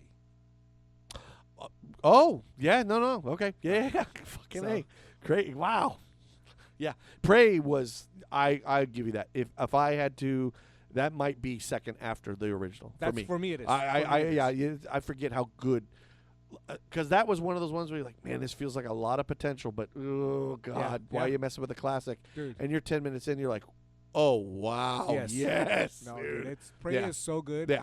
In fact, what I did not too long ago Mhm. was I did Prey, Predator, and Predator 2. Oh, nice. Fucking seamless. Nice, For me, it yeah. was seamless. No, I I- love yeah. this shit. Yeah. All right, so Badlands good. Badlands is great. Good, It's good, good, good, entertaining. good, It's good. fucking awesome. Awesome. That's good to know. The violence is cool. Okay. Yeah, it's cool. It looked like I said. You put a Predator in a movie, I'm usually showing up. For sure, yeah. You know, so I was very excited for it. But okay, good. Yeah. Good to know. Good to know. We finished our rewatch of The Chair Company, which fucking great show. Great fucking show. But we needed a cleanser. So what we did is, I think this is on Netflix now, and it has audio description, thankfully. Okay. 30 Rock. Always Which amazing. Yes. I had seen it several times over because Well, that's a staple yes, at our household. Yes. No. But this is the first time that I kind of sat through with the audio description. Oh, okay. Good. Before I just kind of had to wing it, especially for yeah. the first couple of seasons. Sure. Right, but man, what a fucking hilarious fucking. Oh, it's. I think it goes down as one of the great shows of all time. Pantheon. Yeah. She's amazing, and she assembled such an amazing cast, and that it just every part of it just works all the time. And I don't know that they. It's been a while since I've sat through the whole thing, but I don't think they have. A lot of these shows, unfortunately, will have a season usually towards the end where you go. I don't feel like this one has one, if I remember correctly. I thought there was maybe season 5 was Okay. the one that. Again, according to Amy, I got she's like the. well, fucking- she is. Yes, she is is my the go-to diehard. authority when it comes to that and things like Arrested Development. Yeah, for sure. yeah. So, but we just finished season 1, Right on. which is when Jack's mother comes in, Colleen, and God, yes. what a fucking character. Well, he's just him playing against type. I fucking love that. We know he's this liberal Democratic guy and playing this right wing money is everything guy. It's just, and they're just their collaboration, if you will. It's just so amazing. It's just the chemistry is so there, man. Yeah. And then just like I do wonder with I know Tracy Morgan, right? Tracy Morgan, And even though it's Tracy Jordan, but yes, Tracy Morgan. You do wonder like how much is that is scripted or how much is that just going. This is what we're thinking, Tracy. He's like, I got it. Because he says shit where you're just like, who comes up with that, man? Yeah. And the way they were able to like joke on a joke on a joke is just, God, it's a brilliant show. And they're laying down, honestly, the seeds of shit that pays off in the last season. Oh, absolutely, dude. Right? Oh, Like the whole yes. Kenneth storyline. Yes. Like, one day I'll be working for you. Yes. Oh no, Mister. It's fucking hilarious. It's a great show. Yeah. Yeah. No, that's a fantastic. Yeah. There's those are the. That's on my short list of like usually like Seinfeld, 30 Rock, Arrested Development, Scrubs. Those are ones where I feel like I can go back to at any time and always just love. I don't know what my short list is. I mean, off the top of my head right now, those that would be the easiest answers I could give you. You know, Married with Children was certainly one that Married with I Children, was happy to go back and watch over again. Yeah. Modern Family is one Modern I Family definitely was- love and I Yeah. thoroughly enjoy going back and watching. But yeah, I my top 5 would be those because all of those are comedies in a way that I absolutely love. And then Scrubs is one of those few where I watch an episode and laugh my balls off, and then all of a sudden I'm going like, am I fucking crying? Like, what the hell? How'd you do that? You know? And it just, I love that show. That one means a lot to me. Which over the holiday season, there was a commercial that Amy watched Mm-hmm. on TV, and apparently it's the doctor, not JT, but Right. the blonde. Oh yes. The one that was on Roseanne before Yes, she the was. sis- yeah, the, Yeah. the second sister. Yeah. Right. So in the commercial, she's playing a doctor. She's wearing scrubs, Okay. but then she's talking to another person who is seemingly a nurse and has a Spanish accent Okay. that's supposed to be, Carla. Yeah. but in the commercial, it's not the same actress. Interesting. And Amy, she brought it up to my attention. Uh-huh. She was like, "Wouldn't it make sense to just get Carla?" Like, Yeah, it makes you wonder, like, what was the whole, like, yeah, because it's clearly a nod to well, Scrubs. yeah, no, obviously. so- I mean, they have her in Scrubs. I mean, Yeah, exactly. Which, this reboot of Scrubs, I don't know how to feel about that, to be completely I honest have with you. not checked it out. I don't think, I don't think I will. Congratulations to them. I wish them all the success in the world. I Yeah. love those guys, but I don't fuck with my classic. Yeah. Well, speaking of Please. classics, my last one Yes. is one show called MASH. Oh, wow, okay. I love MASH. I was never, we are kids of the same age. Yeah. Out here, you knew it was time to go to bed because Married with Children was over, and Fox put on MASH, and it was like, 11:30. yeah, doo-doo-doo-doo-doo-doo. It was like, oh, that's my bedtime music. So I never, I certainly never. I've seen episodes. I know enough about it, Yeah. but I never was a big fan. Interesting. Okay. I love MASH. Okay, I cool. love all varieties of MASH except for Trapper John MD and Radar O'Reilly, the show that he had. Okay. But MASH, fucking great. And I have a bootleg collection of the episodes. Oh, right on. And I've seen these episodes so many times that I don't need audio description. I for gotcha. these, 'cause I gotcha. it's fucking great. I'm still with the first Colonel, Henry. I gotcha. From so- the Dragnet. From Drag, Yeah. yeah, dude. Yeah. So, That interesting also is that starts as a movie, they have to Yes. change it because they want to do about Vietnam, and they're like, nope, Yeah. still too soon, too as soon. they say. Yeah. So they changed it to Korea. It becomes this hit movie and then a hit TV show with a song that opens that I don't think most people know is called "Suicide Is Painless." Suicide is painless. Yeah. From the movie. Yeah, From but a it's- funeral scene. yeah, in the well, movie. it's kind of a lovely song. What Yeah, is this? You don't want to know the lyrics. don't sing it. Just play yeah, it. yeah, exactly. We'll do the recorded vocals after. Right. Yeah. Just it's always interesting to me because And it's also when the gay character is coming out in the movie. That's when they. 'cause they oh, have a okay, funeral for him. yeah. That a little ahead of their time. The crossdresser, Jamie Farr's character. Yeah. Klinger, Klinger. Yeah. Klinger, all try to get out of the military, constantly dressing as a Yeah. woman. They always know he's full of shit, and they won't let Yeah. him out. Yeah. Yeah. Now, that, Oh, right that on. show's fucking awesome. I love that show. No, like I said. I mean, certainly, as we've talked about, with our age group, there are shows that we have no business have seen everything or Yeah, know about, yeah. and because they should be our parents only, Yeah. and yet, that's all that was on TV. That's so all that was. Yeah.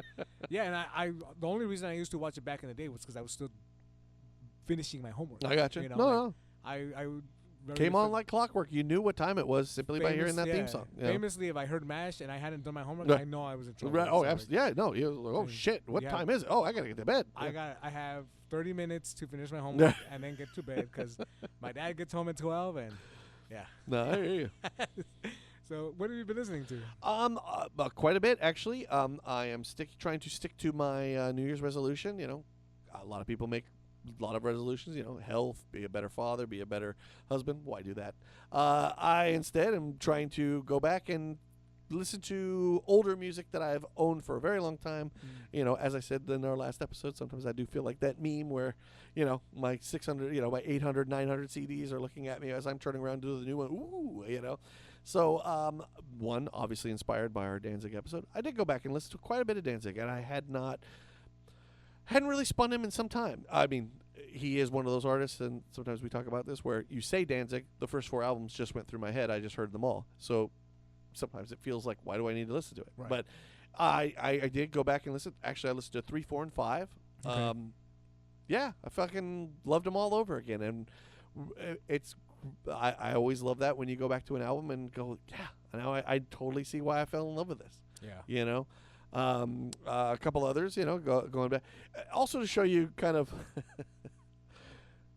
things that inspire me to listen to stuff can be weird sometimes. So, like, I listened to Black Sabbath's Bloody Sabbath album. Yeah. Well, why did you choose that one, Aaron? Well, interestingly enough, I can't remember what I was necessarily watching at the moment, but they were talking about breakdowns. And my son goes, oh, I do remember. I was watching a thing where these kids reacted to hearing Slayer's Rain and Blood album for the very first time. So I was like, cool, but let's get to the end here. I want to hear when they lose their mind to Angel of Death, you know. And a guy they have with them tells them, Angel of Death, great song, blah, blah, blah. By the way, I can't say I know this for sure, but I'm pretty sure this is the song that invented the breakdown. And I went, wait, what? I'd never heard this before. And I was like, oh. Well, wait, did it invent? Come on. Like, I feel like I would have heard that before. Yeah. So my son goes, wait a minute. I thought Pantera invented it. I was like, well, first of all, Pantera did not invent the breakdown. That much I absolutely know. What their claim to fame to be is more, sometimes they would take a breakdown and make a whole song of it, but they did not invent the breakdown. That I know for sure. So he's like, well, who did? And I'm like, let's ask the big box answers called YouTube, see if somebody's looked into it. Sure enough, I think Loudwire did. They claim one of the earliest would have been the breakdown in Sabbath Bloody Sabbath.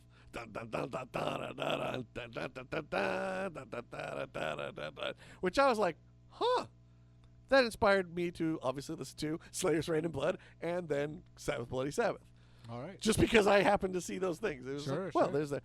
Another one was a video of 90s bands that didn't get the credit they deserved. So, okay. What are these? Because a lot of them, I'll be honest, I go into it with like Police. I know. Oh, wow. I don't know any of these, son of a bitch. Yeah, but, yeah. know. Well, 2 of them that stood out was a band called Archers of Loaf. Oh, I'd never heard of it. Man, I love Archers of Loaf. Yeah, yeah. Icky Metal, I listened to it. Okay. It's very 90s. Very 90s. Very dated, yeah. You know, unfortunately, it's one of those ones where I didn't enjoy it for the most part, but it always feels like it's like you're right at the cusp of doing something I really, really like, but you just keep stopping short of it.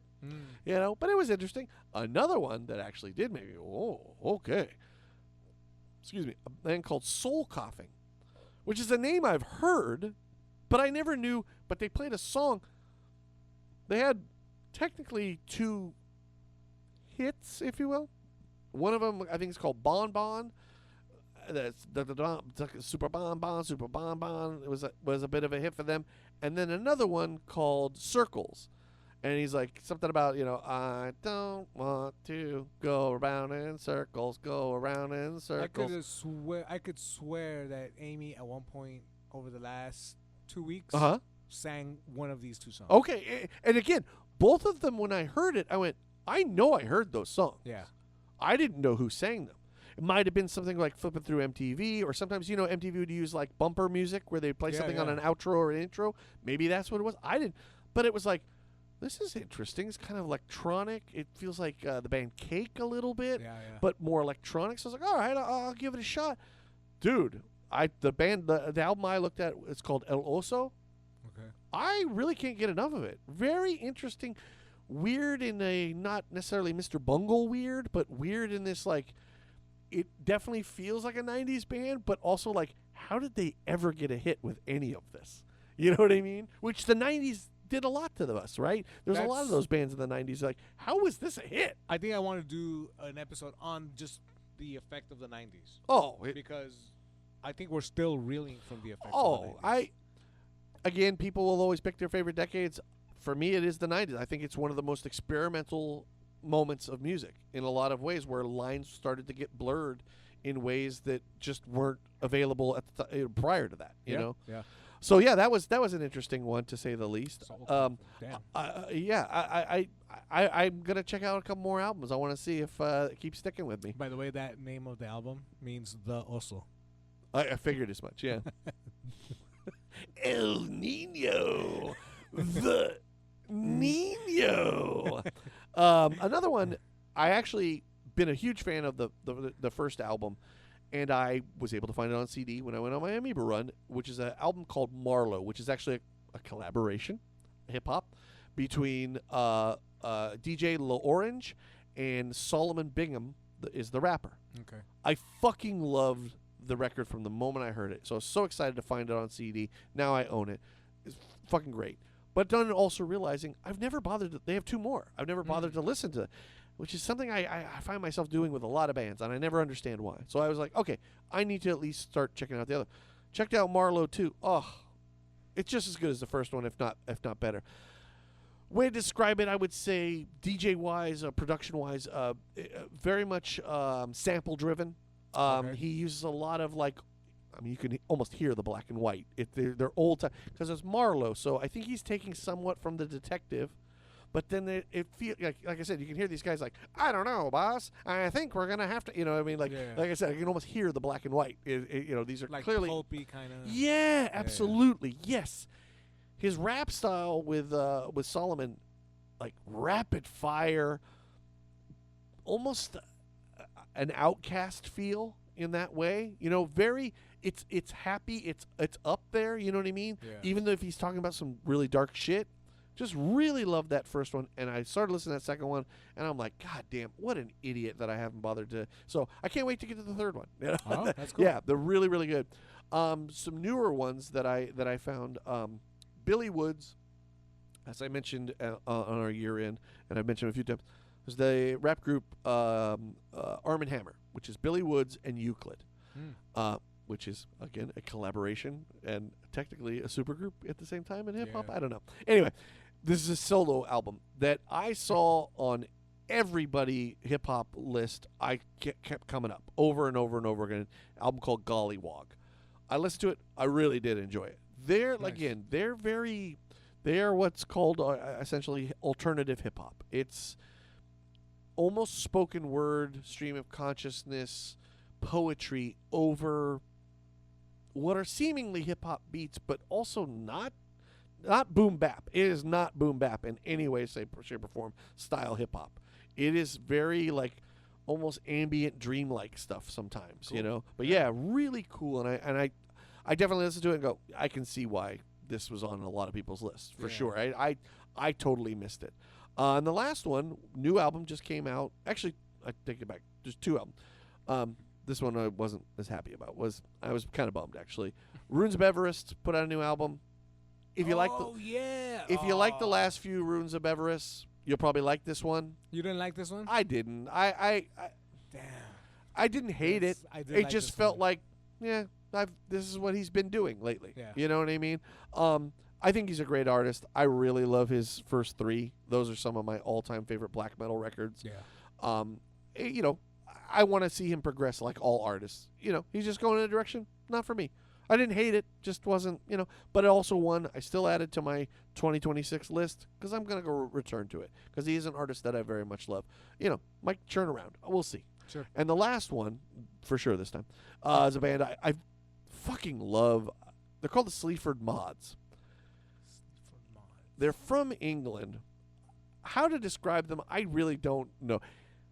One guy programs beats, and the other guy talk raps over it with this.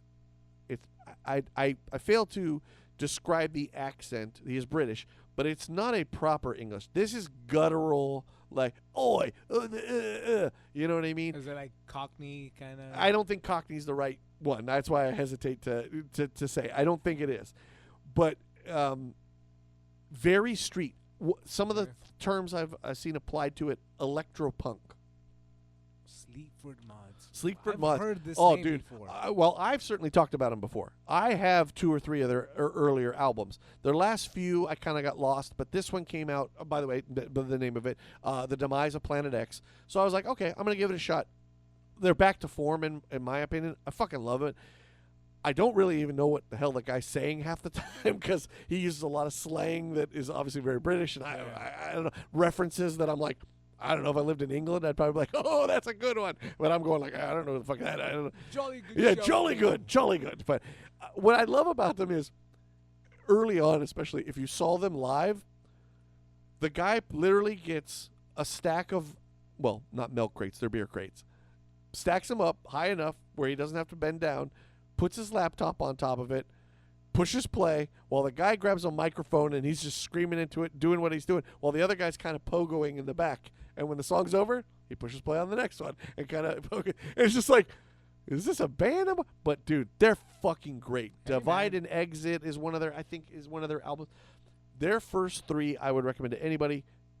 I don't really, like I said, electro punk, I think, does fit with them. Okay.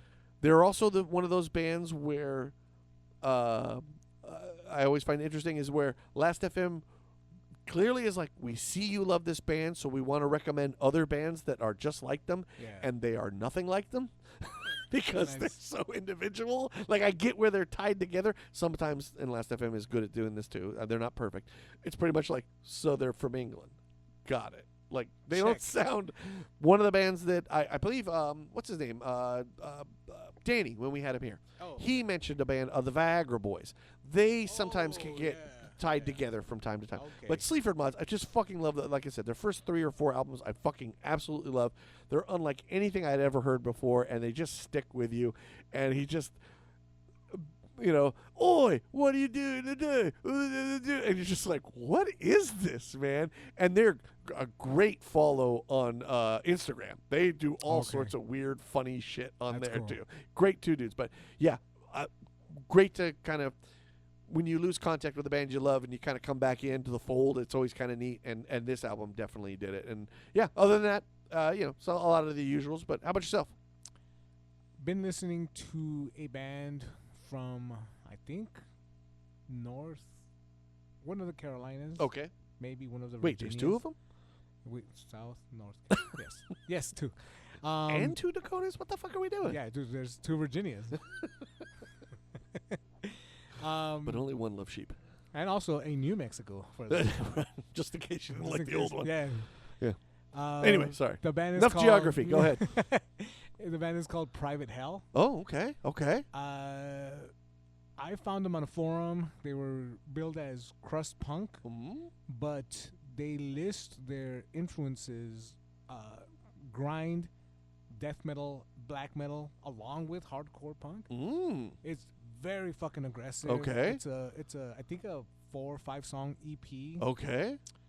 Fucking great. I found it on Bandcamp, privatehell.bandcamp.com. Anybody you would like kind of reference, like, not necessarily sound alike, but like an idea of the sound in general? Like, are we talking like a Cursed, Graf Orlock, No. Helpless? When I say hardcore punk, it's more like a more aggressive, exploited. Okay. Okay. Like if Bolt Thrower were a punk band. Okay. Okay. Interesting. Yeah, Interesting. It's so fucking good. I know their release had a name, but I'm no. horrible with That's names anymore. good. And then you actually sent one that was really good. Oh, The Coscrate. I actually did. Wow, that's a first time. No. No, nah. Well, recently. Normally I send you shit. You're right, but No. I'm just Yeah, Coscrade, which Okay. is Irish. I think Irish. Yeah. Like Black and metal-y. Death, yeah. Yeah, Black and Death. yeah. Oh, That album was Talk about aggressive. I got Jesus. tinges of like a black metal Today is the Day in that. Ooh, I like yes. Because there's in most of the songs, there's one of the people, they do like a scream in the background. Yeah. And I'm like, if that's not Steve Austin, dude. Yeah. yeah, dude. fucking Coscrate. All right. As soon as I heard him, I was like, I gotta send this to Nick. I think you definitely. I didn't say anything on purpose. No, 'cause no, I was no, like, no, no. Ooh, No. this is fucking delicious here. Good. And they actually led me to another one called Void Spire. Void Spire. Okay. black, no, cavernous, I guess death metal. they would be, Okay. All right. from Norway. Okay. Holy shit. Yeah. Okay. Dude, All right. it is heavy as fuck. A lot. It's firstly well produced, Right on. really well made album. Right on. The album is called Vacant Towers. Okay. I think it's like 4 songs only. Void Sphere. Void Spire. Spire. Spire. Yes, Okay. Spire. Void Spire. And they said Luckily, that it's recorded, so I don't have to actually remember it. I'll just go back and listen to it. just listen to the part Yeah, that I spelled. Exactly. But they call it like an album influenced by grief. Oh. But it's The definitely band or the actual no thing? the sentiment. I got you. Okay. Yeah, Just dude, checking. It's fucking great. Dude, It I is like a that. Fucking Sounds great. That fucking- sounds delicious. And then I did go back and listen to a kind of like a, I guess, power violence grindcore band called Okay. Private Pile, Okay. which you got to check this band out. All right. If you like Cursed, Yeah. Yeah. I think you might dig Okay. this band. They were on that tip where it's kind of like grindcore and hardcore sludgy. I got you. kinda. Yeah, Like yeah, They yeah. mixed all these elements. Okay. And fucking great band. Private Pile. Yeah, Private Pile. Does he shoot himself in the head when it's over? Pile. Yeah. We saw Amy and I at one of our first dates when it was like officially a date Uh-huh. was to go see Napalm Death at the Roxy, Oh, right on. and Private Pile opened. Oh. Yeah, so they were around. I think they broke up. Okay. Now. I think one of the, if not the singer, maybe the guitarist might have passed away. Okay. Okay. But fucking great fucking band. All right. Yeah, great fucking Add band. to the list. And honestly, I've been starting with my Tangerine Dream for the year. Oh, right on. Hey, nothing wrong with that. Shit. They have an album called Hyperborea, which is where I kind of always start with them. Right on. It's 3 songs. The original version of the album is 3 songs. Right on. A very good friend of mine named Aaron Sullivan actually got me the re-recording of Hyperborea. He's a pretty swell dude sometimes. He's top notch. He actually does give some good recommendations. actually does. Not when Nick sticks his foot in the mouth, you know. Just fucking. But yeah, Hyperborea is where I start off with Right on, them, and right then on. I kind of move on to the Japan series. They have like Winter in Japan Mhm. type, a couple of like long form albums. Right on. But Hyperborea, especially the song Mhm. Hyperborea, is fucking beautiful. This is one where if you've ever listened to anything I've ever like played, Mm. I rip off this album the most. Okay. All I right. rip off Tangerine Dream more than I rip off any music by Danzig or Neurosis. All right. All right. Yeah, yeah. But, Interesting. yeah, it's not been a lot, but I have been listening to a comedian named I hope I get his name right, Felipe Esparza. I know that name. Yeah. He's Yeah. funny fucking dude, Yeah, really yeah. gruff voice. I guess Yeah, he's like yeah. a big dude, kind of on the same comedy tip as like George Lopez. Yeah. but maybe a little bit more hood, you know. Yeah. He's certainly younger and yeah. Fucking hilarious. Very good. Very Hilarious. funny guy. Yes. He has a new special on Netflix that I Oh. have not seen yet. Okay. But I'm gonna check that out. Right on. Probably tomorrow as well.